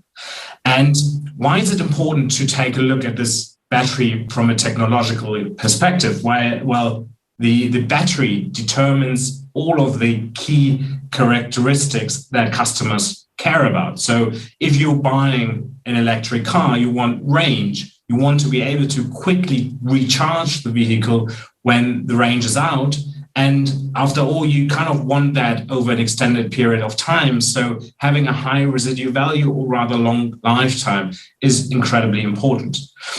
To deliver something like that, OEMs must really rethink the way that they come about this and really take control of that entire life cycle, and not only until the start of production. So I will guide you through this idea of the battery life cycle, starting with development in life, and then have also a brief look at second life and what happens afterwards. Starting with the development, what you're faced with is this optimization challenge, right? You can either have a very cheap system that you probably can also get into the market quickly. So time to market, obviously, crucial element, but it lacks the sophistication and reliability and quality of the system. So you will end up having to pay excessive warranty fees or repair costs to your customers, also really ruining your brand positioning. The other extreme is something where we see very sophisticated battery systems, very high quality battery systems, sometimes even very conservative, that would actually lead to a less attractive battery. I think it's something that we've seen in the BMW i3. The battery is really good. It really lasts forever. But it is so expensive that the car really becomes unattractive. It's so conservative in the setup that really the range and so on is not very attractive.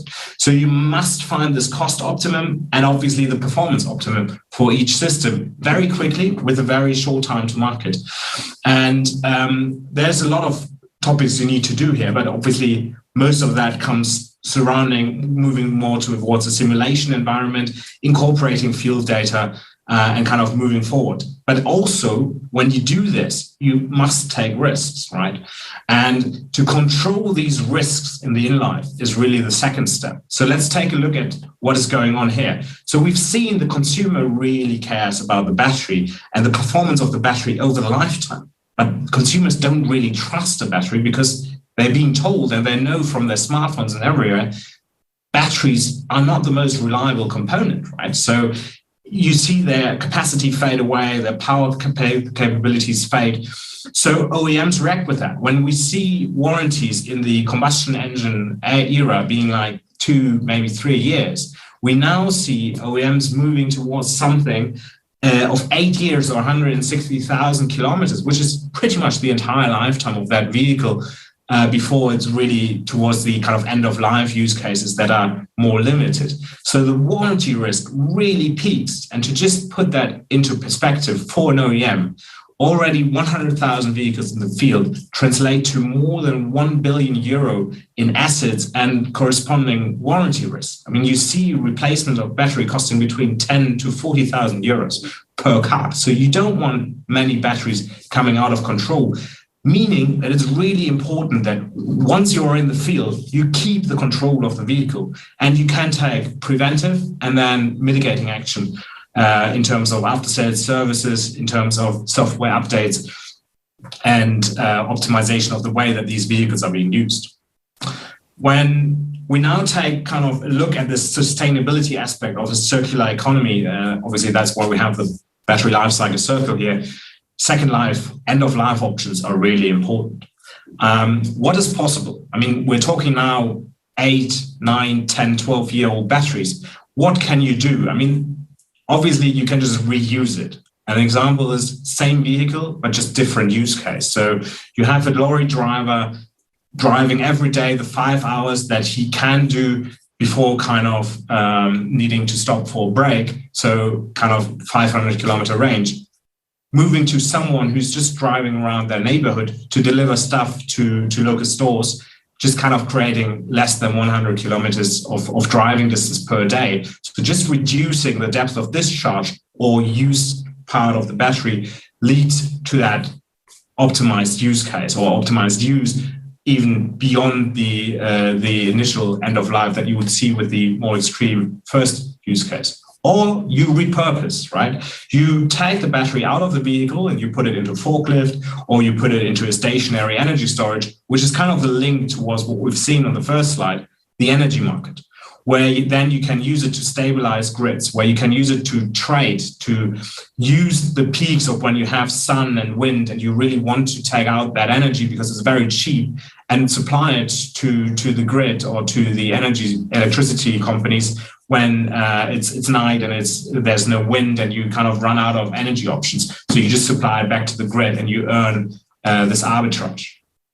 Well, and then obviously, sorry, for the last one is really recycling it, right? Putting it back into a new generation of batteries. It's not really our core. That's why I only touch lightly on it. When we really look at this life cycle, what is possible? What do you want to achieve? And obviously you want to be quicker in the market. We see everyone is really trying to push out the new models. You want to have a higher battery, there's quicker time to market Twaice. The other one is obviously a better system, better design for the purposes of the vehicle, of the user, what they want.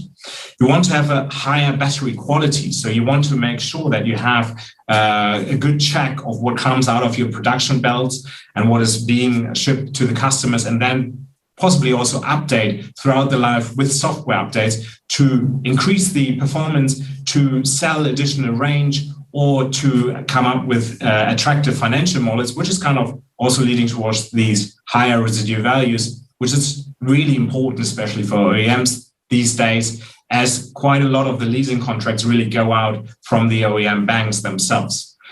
Then you have improved fleet management, which is not only important for OEMs, but it's also important for bus operators, truck operators. So you really want to know, how far can I go? How long can I do this? When will I need a new vehicle? What use case is the best for my car?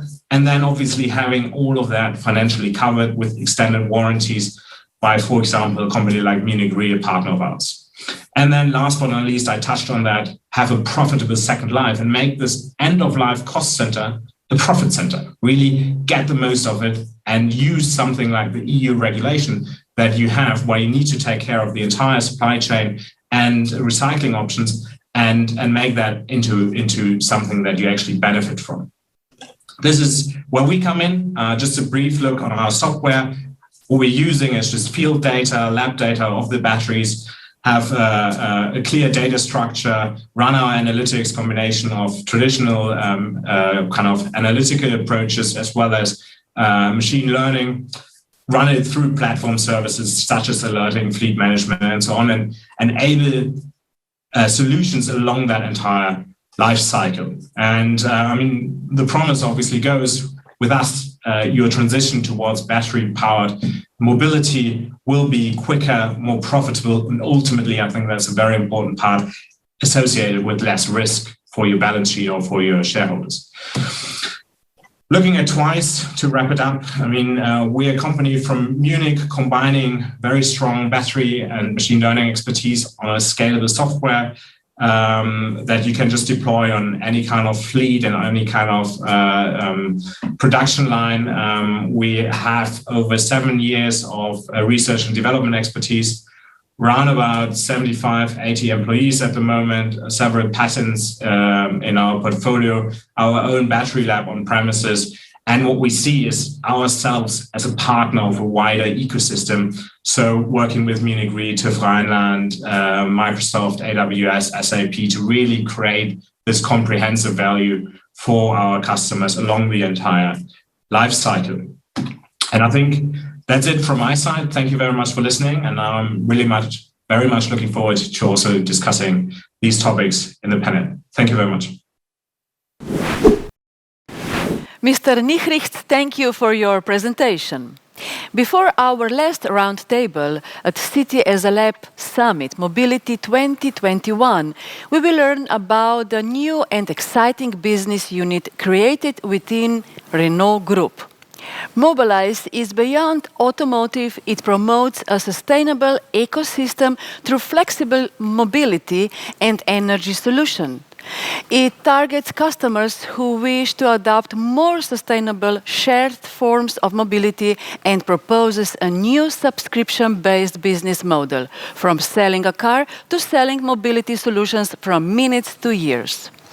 Which challenges does Renault Group recognize and overcome in this high-tech and green story, and what are their goals?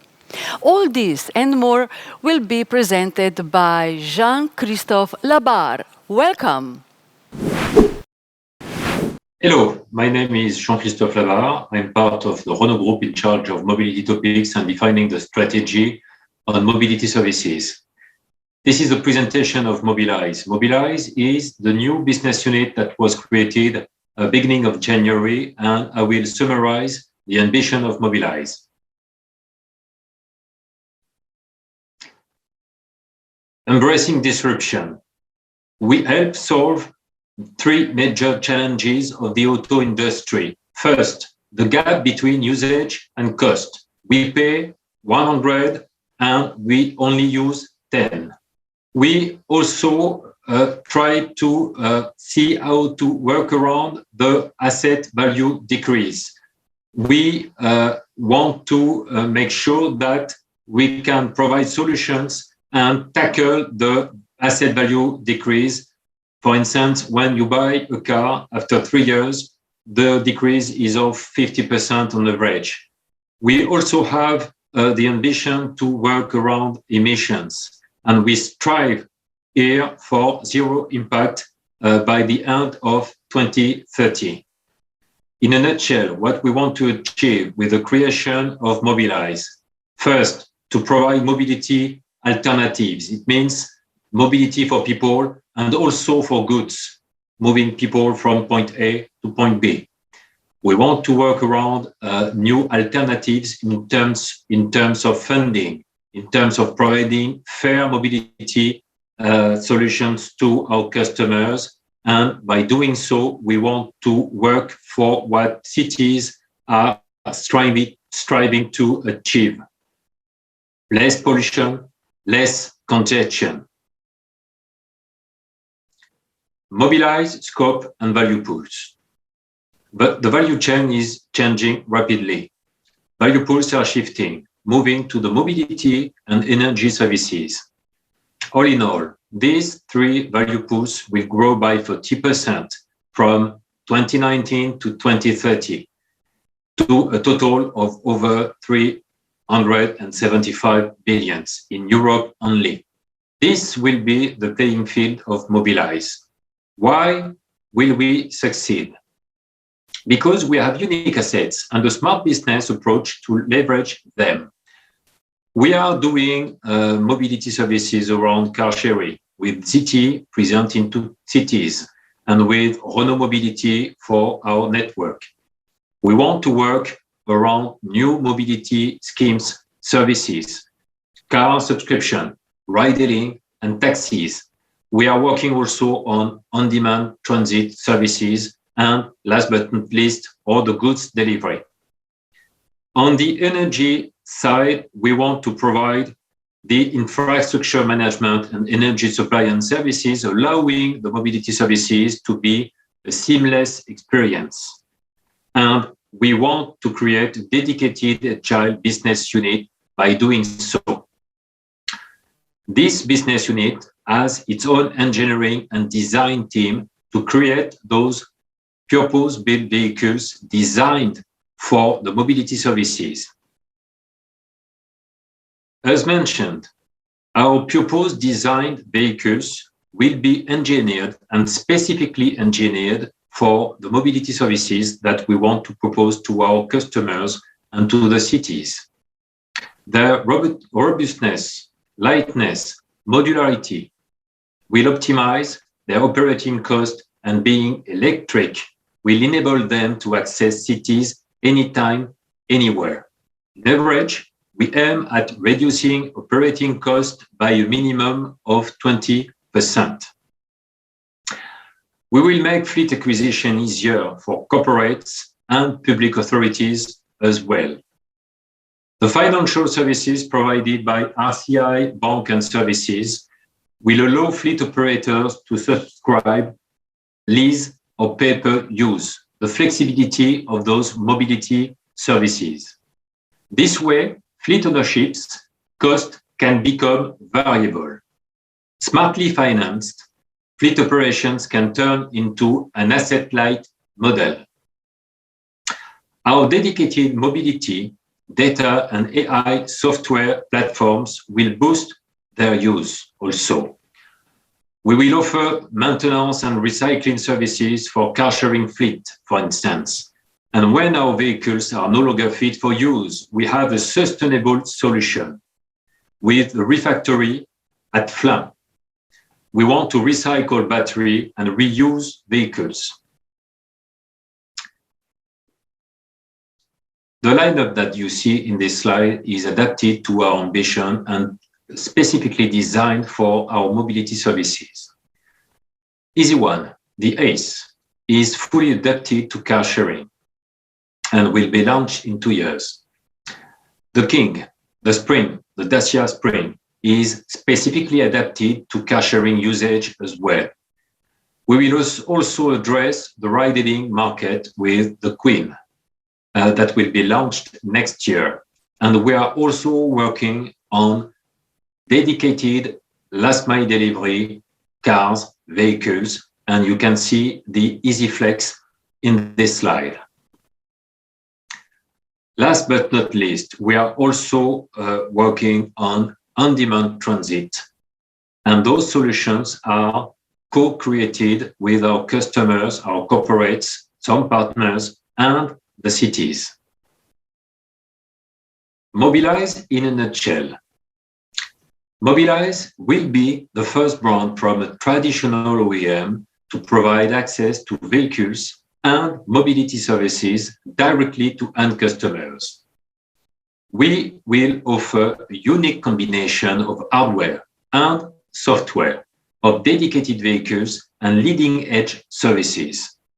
We will build an integrated and seamless customer experience, on board and off board. We will leverage our proprietary data from connected vehicles and from mobility services. We will also leverage our ecosystem of partners and startups to do so. Today, we are offering access to cars from 1 minute to 1 year or to a lifetime. We will create a unique value propositions for our end users. And what we want to achieve is to work around those solutions, those services with our partners.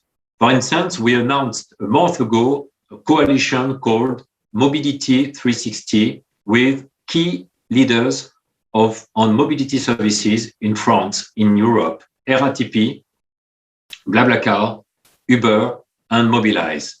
We also announced Software Republic, which is a coalition of key industrial players to work on energy services, mobility services, and data services.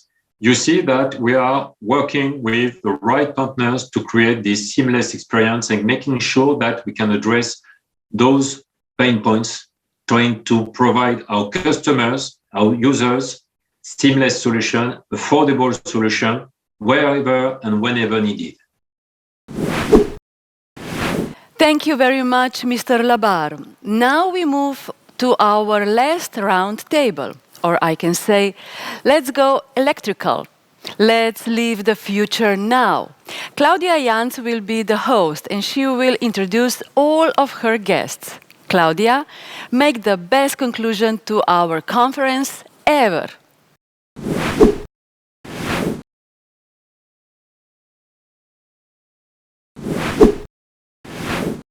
Hello, everyone, and welcome to our e-mobility roundtable. I am honored to introduce you our guests and experts on this field of e-mobility. With me today are the following: Mr. Jean-Christophe Labarre, Innovation and Partnership Strategy Director at Mobilize; Mr. Tadej Smogavec, Head of Sustainable Mobility Development at Petrol; Mr. Stefan Breunig, Head of Strategy at Rolls-Royce; and Mr. Lennart, Commercial Director at the company Twaice. Dear experts, welcome to our roundtable. Before I begin with my questions, I would like to ask the audience to please feel free to write all of your questions in the chat. We would be more than happy to ask our experts all your possible questions, everything you want to know, but please also include who you want the question to be asked, or if you would like all the panelists to answer your question. Okay, let's kick it off. First question goes to JC. Mobilize was recently created by the car manufacturer Renault Groupe. What are some of the main challenges for a brand like Mobilize, which is dedicated to services and particularly to mobility services? Hello, Claudia. Thanks a lot for the question. I'm very proud to be part of this panel. So yes, Mobilize was created a couple of months ago. It was in January 2021 when it was announced by Clotilde Delbos. And Mobilize, it's a mix of many flavors. If you take this recipe, you have the mobility services, the energy services, data services, We also have our captive RCI bank and services. And what is also differentiating, and I will explain later on why, is our dedicated engineering team. A dedicated engineering team to build specific cars for our mobility services, for instance. And that is brand new because we have under one roof all those flavors to make sure that we can address all the customer frictions, pain points that we are all living in our lives. And this is the first time that we have this setup.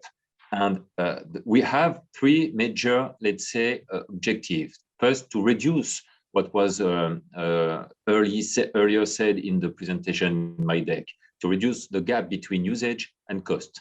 To make sure that we have a way to tackle the rapid loss of value. When you buy a car, a couple of years later, the residual value, it's half of it. So what can we do to go from ownership to usage? And usage, selling not a car or cars, but selling usage that we can build together with different partners, or we can build ourselves. And that's why you have the energy services in Mobilize, along with the mobility services, and mobility services not only for the people, moving people from point A to point B, but also moving goods delivery, last mile delivery, everything that we need to make sure that we can address and find solutions for the cities and for the customers. Thank you very much. My next question is for today. We live in a world full of disruptions. What do you believe are the key drivers for a traditional oil and gas company like Petrol to become the leading e-mobility provider in the Southeast Europe? Thank you for the question. It is really a bit strange that the biggest oil company is like a leader in the e-mobility. We have Petrol written with huge letters in our name, in our brand, but also on the back of Porsche Taycan is written Turbo. So we can find some similarity in that. But it's true, we are aware of the energy transition that is going on the world. And we strategically said that we are going to be a part of this transition. And Petrol was like an enabler for the mobility for the past 70, 80 years with providing the fuel. But now we want to provide other energies like electricity in the future, also the hydrogen, and be also an enabler for the mobility also in the future.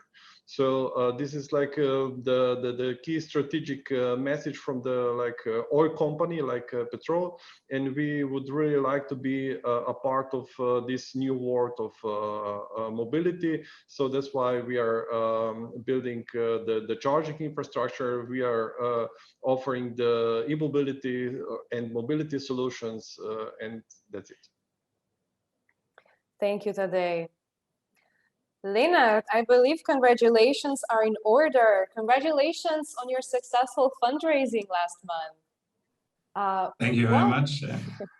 What will be the role of your startup in today's more and more battery-centric industry?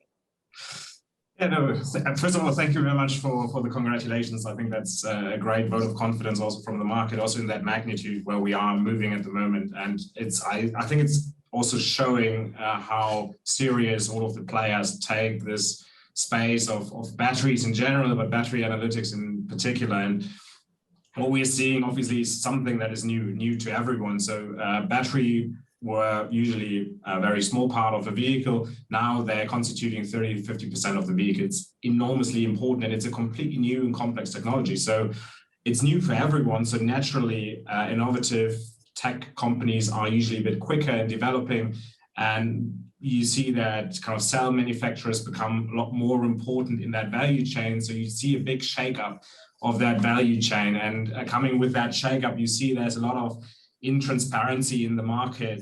So a lot is possible in these kind of situations, and And I'm seeing quite a lot of options for an ecosystem to develop here surrounding or bringing together players such as cell manufacturers that have a very important role, but also OEMs with insurance company, not traditionally big friends of themselves, also certification companies such as TÜV Rheinland, whom we are working with. And all of these kind of need that neutral player, more platform kind of business models that enable business models along the entire value chain. And I think also, I mean, we are a spin-off from university, so also that academic research and development that we see is an important impulse for the overall industry to really make this sustainable technology and get the most out of the batteries nowadays. Thank you very much, Lennart. JC, you recently announced Mobilize 360 with RATP, BlaBlaCar, and Uber. What are the key objectives for a coalition of these leaders in the segment of mobility? Thanks for the question. Yes, and we are again very proud of that because this is brand new also in the market. You have 4 mobility leaders: Uber, BlaBlaCar, RATP, and us, Mobilize. And we decided to join our forces a couple of months ago to address daily pain points that we have in our lives. And by doing so, we want to provide simpler, greener, more sustainable mobility services together, and what everyone could bring to the table. What Uber could bring, what BlaBlaCar could bring, what RATP, Metropolitan could bring, and us. And Mobilize, I've just summarized what Mobilize is. Mobilize is how do we address mobility services? So if you take the car, we can produce the specific car, the specific cars, the purpose designed cars for each mobility segment. If you take ride-hailing, if you take car sharing, if you take micro-transit, on-demand transit, and more than that, you do the mix between the car and the mobility services. So the software and the hardware parts. And if you connect that to what Uber could bring, what BlaBlaCar could bring, what RATP, the Metropolitan, could bring, you have 4 mobility leaders joining forces to build together a joint vision of urban mobility. So we announced this kind of coalition a month ago. And for instance, one concrete example is 1,000 Francilians, people living in the Parisian region. And what we want to achieve. So we are today we are working on that. It's not. It has been announced. It is not launched yet. It will be done in the autumn, and we want to say, hey, you've got a car. We want you not to use your car, and instead we will be giving you, so 1,000 users, testers, a way of moving from point A to point B without using your own car. And we will be giving you a mobility wallet, or you could rely on RATP MaaS or Uber. And we are trying to do that, not just to say, hey, we are 4 mobility players working together, but we want to address the real frictions that we have because it's very siloed. We have many apps on our smartphone. It's not very easy and affordable. And we want to provide affordable solutions too. So the easy and affordable solutions services, and that you cannot do it alone. So that's why we partnered, and this is a midterm and not only a short-term, let's say, decision. We want to do that with those partners. And to do so, we want to test this kind of recipe in Paris. And if it works, we want to replicate that in other cities in France and in Europe. Thank you, JC. I'm very excited to hear that. As a person who used to travel a lot, I also remember, going to Brussels, going to Munich. I had to download 17 different apps just to get around.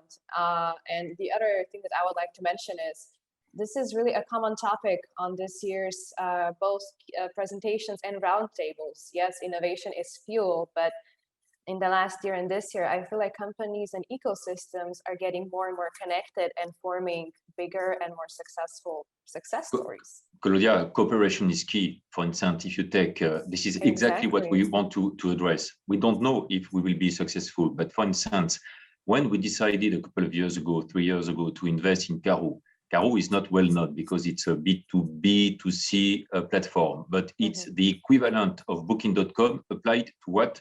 To taxis and PHVs. So this is one unique app that can do what you need to address when you travel, for instance. So if you are moving to Paris or to New York or to Johannesburg, we provide this kind of platform to different business partners. And instead of having to install a new app where you are, you can still use your app in your country, and this app will work abroad. This is exactly, for instance, on the taxi ride-hailing segment, what we are providing and what we want to push further. I really like that. You know, the saying, teamwork is dreamwork is there for a reason. Exactly. Perfect. Okay, Lennart, my next question is going to be for you. To take action, we need visibility. How can a predictive battery analytics contribute to implementing the elements of circular economy? Can you perhaps explain with an example? Yeah, sure. I think obviously the topic of transparency in general is very close to our hearts. It's kind of the basis to all of our solutions that we bring to our customers. But ultimately what we're doing is you have this kind of black box battery. No one knows what is in it and how much of the power is usable over what amount of time, very complex aging mechanisms. And we enable to have these parameters, state of health, remaining useful lifetime, power, energy capabilities, and so on. And just to take that example, as you requested, let's take a truck. And it's not the first use case that comes into your mind, but I think it's a good example. And as the CEO of Traton recently pointed out in a major German newspaper, probably trucks will also be powered by batteries. And if you look at the use case of a truck, the first use may be some long haul driver, right? That person is going to drive for the maximum amount of time they're allowed to. In Germany, that's legally like 5 hours. So a truck can do something around 500 kilometers. Then ideally they can quick charge, recharge the vehicle to 80% or even more. Like this use case is obviously extreme, right? It puts a lot of cycles on the battery, a lot of stress in accelerating, braking, quick charging, and so on. So after that, maybe a couple of years of use of that, you would think, okay, same use case again, but that might not be a good way of optimizing the way that you use that battery. If you, for example, shift, except for kind of replacing the battery, you shift the use of that same vehicle to a more soft use case, shall we say. So, for example, regional distribution centers. These drive towards a cargo from one kind of storage area to the supermarket or to the next storage area, only in urban surroundings, only having like 100 kilometers or slightly more range per day. So by limiting the depth of discharge, so the amount of energy you use from the battery, you already significantly reduce the stress. And even in the same use case, you can use that longer. But in order to do that, you obviously need to understand that impact, and you need to understand the battery condition of each and every individual vehicle to identify the right sweet spot and right use case. And then at the end of that use case, when you finally see, okay, this battery is actually about to fail if we continue to use it like that, there's repurposing, for example. So end of life options, usually repurposing. So the most known use case is going into second life, using it to stabilize grids or off-grid power supply, where you need to know which of these batteries is actually still qualified for that, because it's quite expensive. You take out the battery and you need to remanufacture it. So that cost you don't want to take with the wrong battery, also the testing afterwards. So you select just the right batteries where you know that the performance in the second life will be sufficient to do that. And for that, you need to understand how that battery performs now and how long is it going to do which kind of use case. And then you can optimize the way that you use it then and put it to recycling. Also, less well-known use case or second life case could be to just put it in a different kind of vehicle. For example, forklifts that don't have that much energy requirements. They need a lot of weight to counterbalance the lifting. So that actually might be something that we see in the market at the moment using it. But it's always a narrow business case. So in order to do that, you really need transparency on what the battery can do and how long it will be able to do that. And I think it's from our perspective, from humanity perspective, I mean, we're talking a lot about batteries being the saviors or maybe even the villains of sustainability, because you have that CO2 ecological backpack once they go into life, and that is not really improving if you put them into recycling too early. So what you really want to achieve is maxing out that use case and making sure that you get the most energy throughput that you can through each and every battery. Thank you very much, Lennart. There you have it. Optimization and collaboration, keys to success. Absolutely, yeah. So as we are on the topic of batteries, I believe that a new market for battery analytics is also going to open as we're going to leave the land and go into the air. Stefan, a new type of transport is entering the cities. Why did the company Rolls-Royce decide to enter the urban air mobility space? So yeah, thank you for this question. So why are we interested in this space? Well, I think we've seen that throughout this conference, a lot of examples why it's exciting to think about mobility as a general in the urban environment. And another key trend is what's really exciting currently in aviation is seeing e-mobility entering aerospace. And so here our interest is really rooted in our group strategy. Since Rolls-Royce is a leading aerospace technology company and specifically a provider for power and propulsion systems, we have a really big responsibility for our products regarding their environmental impact. So it's core of our strategy to champion sustainability, and really at the core of this is electrification as one important building block. Now, electrification of aerospace is not that easy, but what we're seeing is really great progress, and that markets like urban air mobility, where we have eVTOLs or commuter aircraft serving regional routes, are really driving the market. So they are really the drivers for electrification of aerospace at the moment. And we expect to see first applications entering into the market roughly in 4 to 5 years in these fields, and a really strong ramp up until the end of the decade. So we see that these solutions will be transformational and will really bring a great benefit to mobility as a system.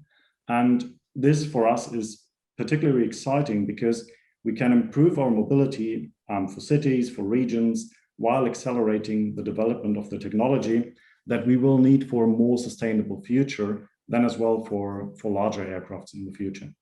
So this is why we want to be a leader specifically for the power and propulsion system in this market.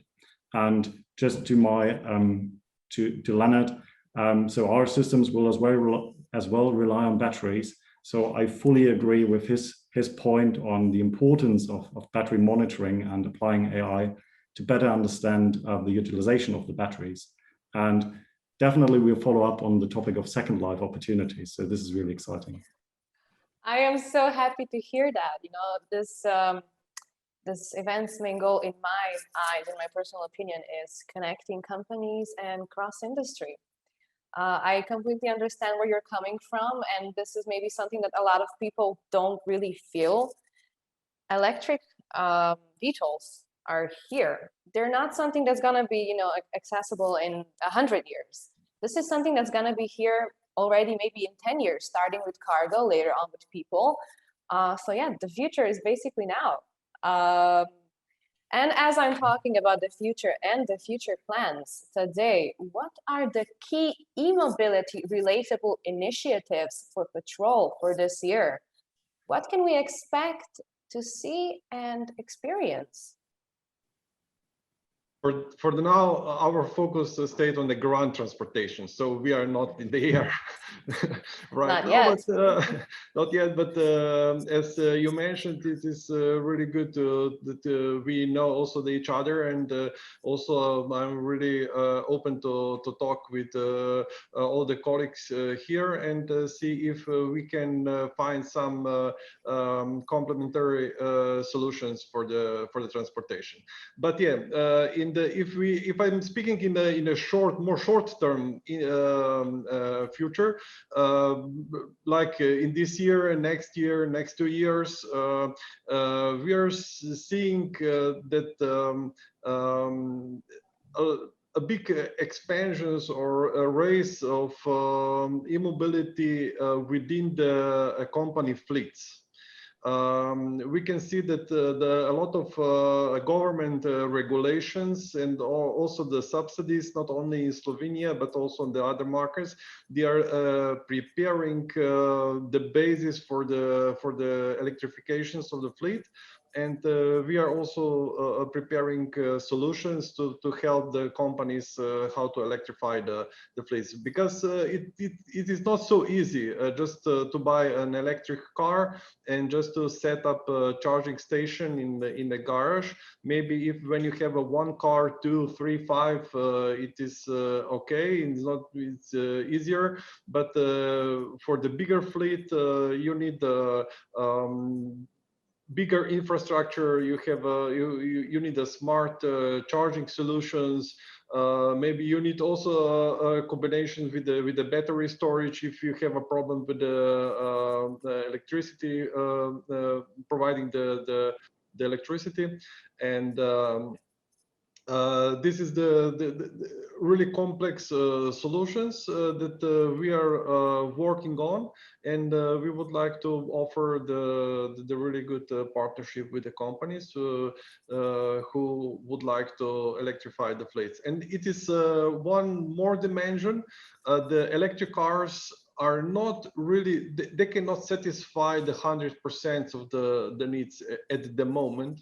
Of course, they will in the future, but I think it's very good for the companies that they have also a solution how to maybe exchange the car for the needs that they have with the internal combustion engine car and not the electric car. So to be free and that they can do their business in the best way they need.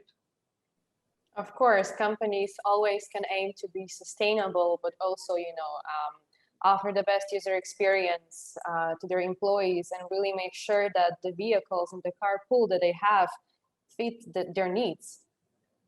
So thank you very much, Tadej. Dear audience, I would just like to let you know I'm coming to my last question. I've already asked most of the speakers everything I want to know, but now I'm interested, what do you want to know?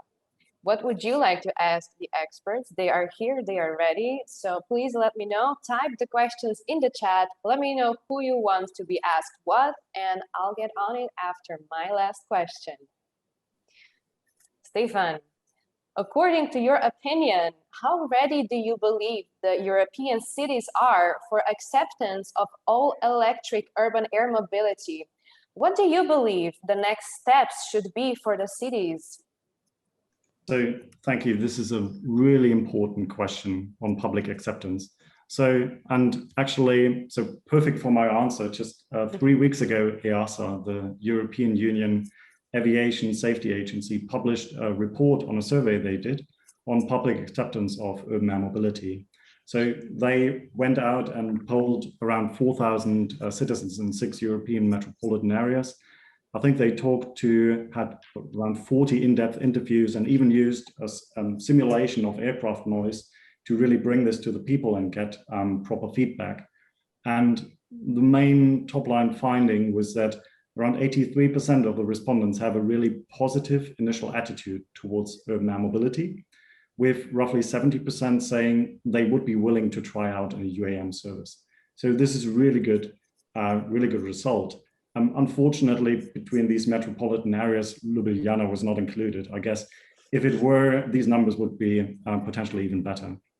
But it shows that people are open to this, and it's particularly important for EASA and the EU to get first verified insights into what the public thinks, because this will influence future rules and regulations, and it will be really key to achieve public acceptance to bring this new type of mobility to our cities. Now, this to public acceptance, to the second part of your question, are we ready for it? Definitely there is a lot we need to look at to be able to implement these services and safely operate these vehicles in an urban environment.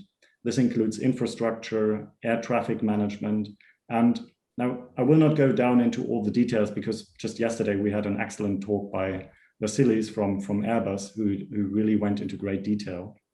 But I would probably just like to emphasize that it will be important that we showcase it to the people. And just like you said, people need to realize that this is not something from science fiction, not from Back to the Future, but it's something where we will have solutions which can actually bring a benefit to the overall mobility system in the not so distant future. And probably I would like to stress three things which are important. So first one, obviously it needs to be safe, safely integrated in the urban environment and safe to operate. Then secondly, it really needs to deliver value to the people. So this, I think there it's really important to integrate it into the overall transportation system. So specifically what we've heard this morning on mobility as a service, I think they're great examples of how you could manage that. And thirdly, I would say it needs to be affordable, because if you introduce such a service and it's not affordable for the wider public, you will struggle to reach the high levels of public acceptance that you need to really bring this into the urban environment. Very good point, Stefan. Yes, Vasilis is definitely the expert when it comes to, I believe he calls it societal embracement. And you know, one of the topics that I often discuss with him is public acceptance is not just, you know, testing the user experience for people who are in the drones, but also for bystanders. How comfortable do I feel working in a skyscraper that there's going to be, you know, a drone flying near me? How comfortable am I going to be with the noise? And definitely eVTOLs and urban air mobility should not be a thing of a luxury, but, you know, becoming a part of mobility as a service at this point. Absolutely. Yeah. Perfect. And now it's time for questions from the audience. I see that you guys are really interested in this topic, so I'm going to read the first one. And the first question is actually for you, Stefan. How long will it take in practice that we can see Rolls-Royce Air products in daily use in Slovenia? Well, that's a really good question. So the first product we're now working on together with our partner Vertical Aerospace is the VAX aircraft. So, and this is, we're targeting currently certification in 2024. So you would see a rollout of service in 2025. And I think then key will be engagement with open-minded cities. And so Ljubljana might be a really good location to be an early adopter for such a technology. So yes, I believe that our location of AV Living Lab is a really good place for pilot testing. So I see some collaborations coming on. A lot of opportunities there, yeah. Of course. Okay, thank you very much, Stefan. I believe my next question goes to Tadej. I think this is something that you already sort of answered already, but feel free to go into more detail. The question is, some panelists are already present in the region to which Slovenia belongs. How do they see their impact or efforts in the region? Any exciting news we can look forward to in the near future? I didn't really understand the question, or what is the... I believe that Mr. Gorins is asking, do you have any exciting news we can look forward to in the near future? So what steps, what is a part of your strategy in the upcoming year before electrifying car pools that you've mentioned in the previous answer? Thank you for the explanations. Yes, of course, our focus is on in two pillars. So we are trying to develop two simultaneous things. On the one hand, it is infrastructure. This is not a solution; is infrastructure for the charging e-vehicles, and we are developing the infrastructure on the whole segments. So this is for the home chargers and for the public chargers, for the AC chargers, DC chargers, the fast, ultra fast chargers. So just to satisfy all the needs that are on the market. And we are not doing this only in the Slovenian region, but spread it also abroad, especially in the area of Southeast Europe. This charging infrastructures allows or enable us to offer the charging solutions for the electric vehicles in the several different way. And I also agree with the colleagues here that those solutions have to be affordable and have to be with a very good experience and the solutions that everybody can use it. So that is one part, and the second part is mobility services, where we would like to provide or already providing for the companies, and in the future also for the B2C segment, the several solutions where can we provide the mobility as a service. So not only the ownership of the car, that is the most common thing today, but we would like to switch, offer the solution where you hire a mobility and not a car or any other vehicles. And in these mobility solutions, we are really looking forward that one day in the future we would like to also make a combination with the air mobility, and that this can be part of the whole ecosystem. Thank you very much, Tadej. I have one more question for you, and then we're going to finish up with a question for all of our experts. So the first question is going to be today, will the charging infrastructure built by Petrol only at their service station locations or also outside this network? Yeah, that is a big challenge for the Petrol, because we cannot only convert our petrol station in the charging stations, because this will satisfy, I don't know, around 10% of the needs for the electric cars. We are now really looking for the locations that are more suitable for the charging electric vehicles, and those locations, like in the city centers, like in parking places, park and rides, garages, tourist places, home locations, locations in front of the companies. So this is a very, very big challenge for us, but we are really focusing to find the location where cars are staying, and where owners of the electric vehicles can charge their cars in the best way. And the logic is quite opposite of the petrol station, because we are setting up the petrol station on the most frequent roads, but the charging stations, you have to put it in the places where park are staying for the few hours, and etc. Except the petrol stations which are on the highways, and also some in the city centers, which will be equipped with the ultra fast chargers, and experience for the electric vehicle drivers will be very, very similar to the charging or the putting the fuel in the car. So it's a few minutes, 5-10 minutes that you are going to spend on the ultra fast charging station. That would definitely be at least my goal as a person who likes using electric cars. Waiting for them to charge is Yeah, but takes a lot of time.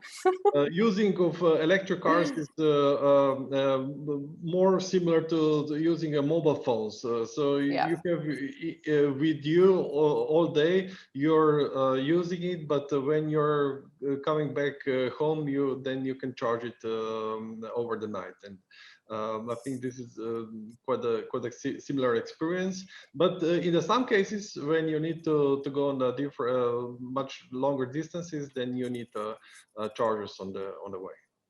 Oh yeah, or for the phone, the spare battery charger. So maybe we need to invent those for cars as well. Maybe Lennart can find a solution for the moving batteries. I love it. Okay, dear speakers, last question. I'm going to read it out loud and then I'm going to call you by your name so you know whose turn it is to speak. Now, you all work for companies with a great vision and a great mission. And the question is the following. If speakers had only one thing to say to the public to support their vision, what would it be? Lennart, care to start? It's very short to think about that question. Well, I think what became very obvious today and is really all about ecosystems, collaboration, working together to achieve a greater vision. And I think no person alone and no company alone can make sure that we live in a world that survives our generation and the next generations, and we keep progressing and living more sustainably as a society. Thank you very much. JC, want to continue? Yes, but when Lennart said that, this is exactly what I would have answered. This is about, so thank you, Lennart, you did my job. This is about cooperation, collaboration, and what I said earlier, everything is fragmented today. Everything is too complex. So if we want to address what the cities want decarbonation, depollution, a mix of private and public offers. How do we achieve that if we stay in our corners? So we need to work together to achieve that vision and to make things very simple and affordable for the users. Great minds think alike. Today, do you want to continue? I would like to say that leave future today and go electric. Sounds great. Stefan, your turn. All right, so an aerospace perspective. So aerospace is really, people call it the third revolution in aerospace, which is electrification. And we need to work on a more sustainable future for aerospace. So Rolls-Royce wants to be the lead provider of power and propulsion systems to enable this, but it's all back to Lennart, it's all only possible with broad collaboration with partners and really looking at the entire ecosystem and making that work. Thank you very much. Dear panelists, thank you so much for collaborating with me as well. Thank you for being a part of our conference. This is all the time that we had for our roundtable of e-mobility. Back to you, Petra. Claudia and all the panelists, thank you very much for all the meaningful points of view. We have come to the end of third edition of City as a Lab Summit Mobility 2021, organized by the main Slovenian media house, Delion, and AV Living Lab company. Together, we flew over the most important future stories of the century. We checked what is the main driver of change in the mobility space, how we can co-create sustainable ecosystems, how we can move faster and greener, and found out what are the keys to a better and easier life and a greener planet. I'd like to invite once again Daniel Audagic to help me wrap up this wonderful event. Daniel, the word is yours. Thank you, Petra. It's really a pleasure and honor to conclude this event. And, you know, we had more than 1,000 participants from more than 40 countries, more than 20 speakers. So it's really an honor. And what we saw today was how mobility as a service and e-mobility will, on one way, change, but also contribute to better planet and, for us humans to live in more healthier world. So, like I said in the morning, these 2 sessions and also 3 sessions from yesterday are all in a way of defining the urban future, which is our theme, and I'm really looking forward to next year when we will deliver even better events. So once again, thank you for your help moderating this, and I would like also to thank you all participants, speakers and moderators to make this happen. Thank you, Daniel Audagic from AV Living Lab Company from Ljubljana. And of course, thank you to all sponsors, main sponsors, Petrol and Zavarovalnica Triglav, big sponsors, A1 and Company Collector CPG, other sponsors, Iskratil, Renault Nissan Slovenia, Slovenske železnice and summit partners, AMZS, Cargo Partner, Heliot Slovenia, CIQ Ljubljana, Webasto and German-Slovenian Chamber of Commerce. Thank you for your support and thank you to the main Slovenia media house Delo. After all, thank you, dear audience. We couldn't have done without you.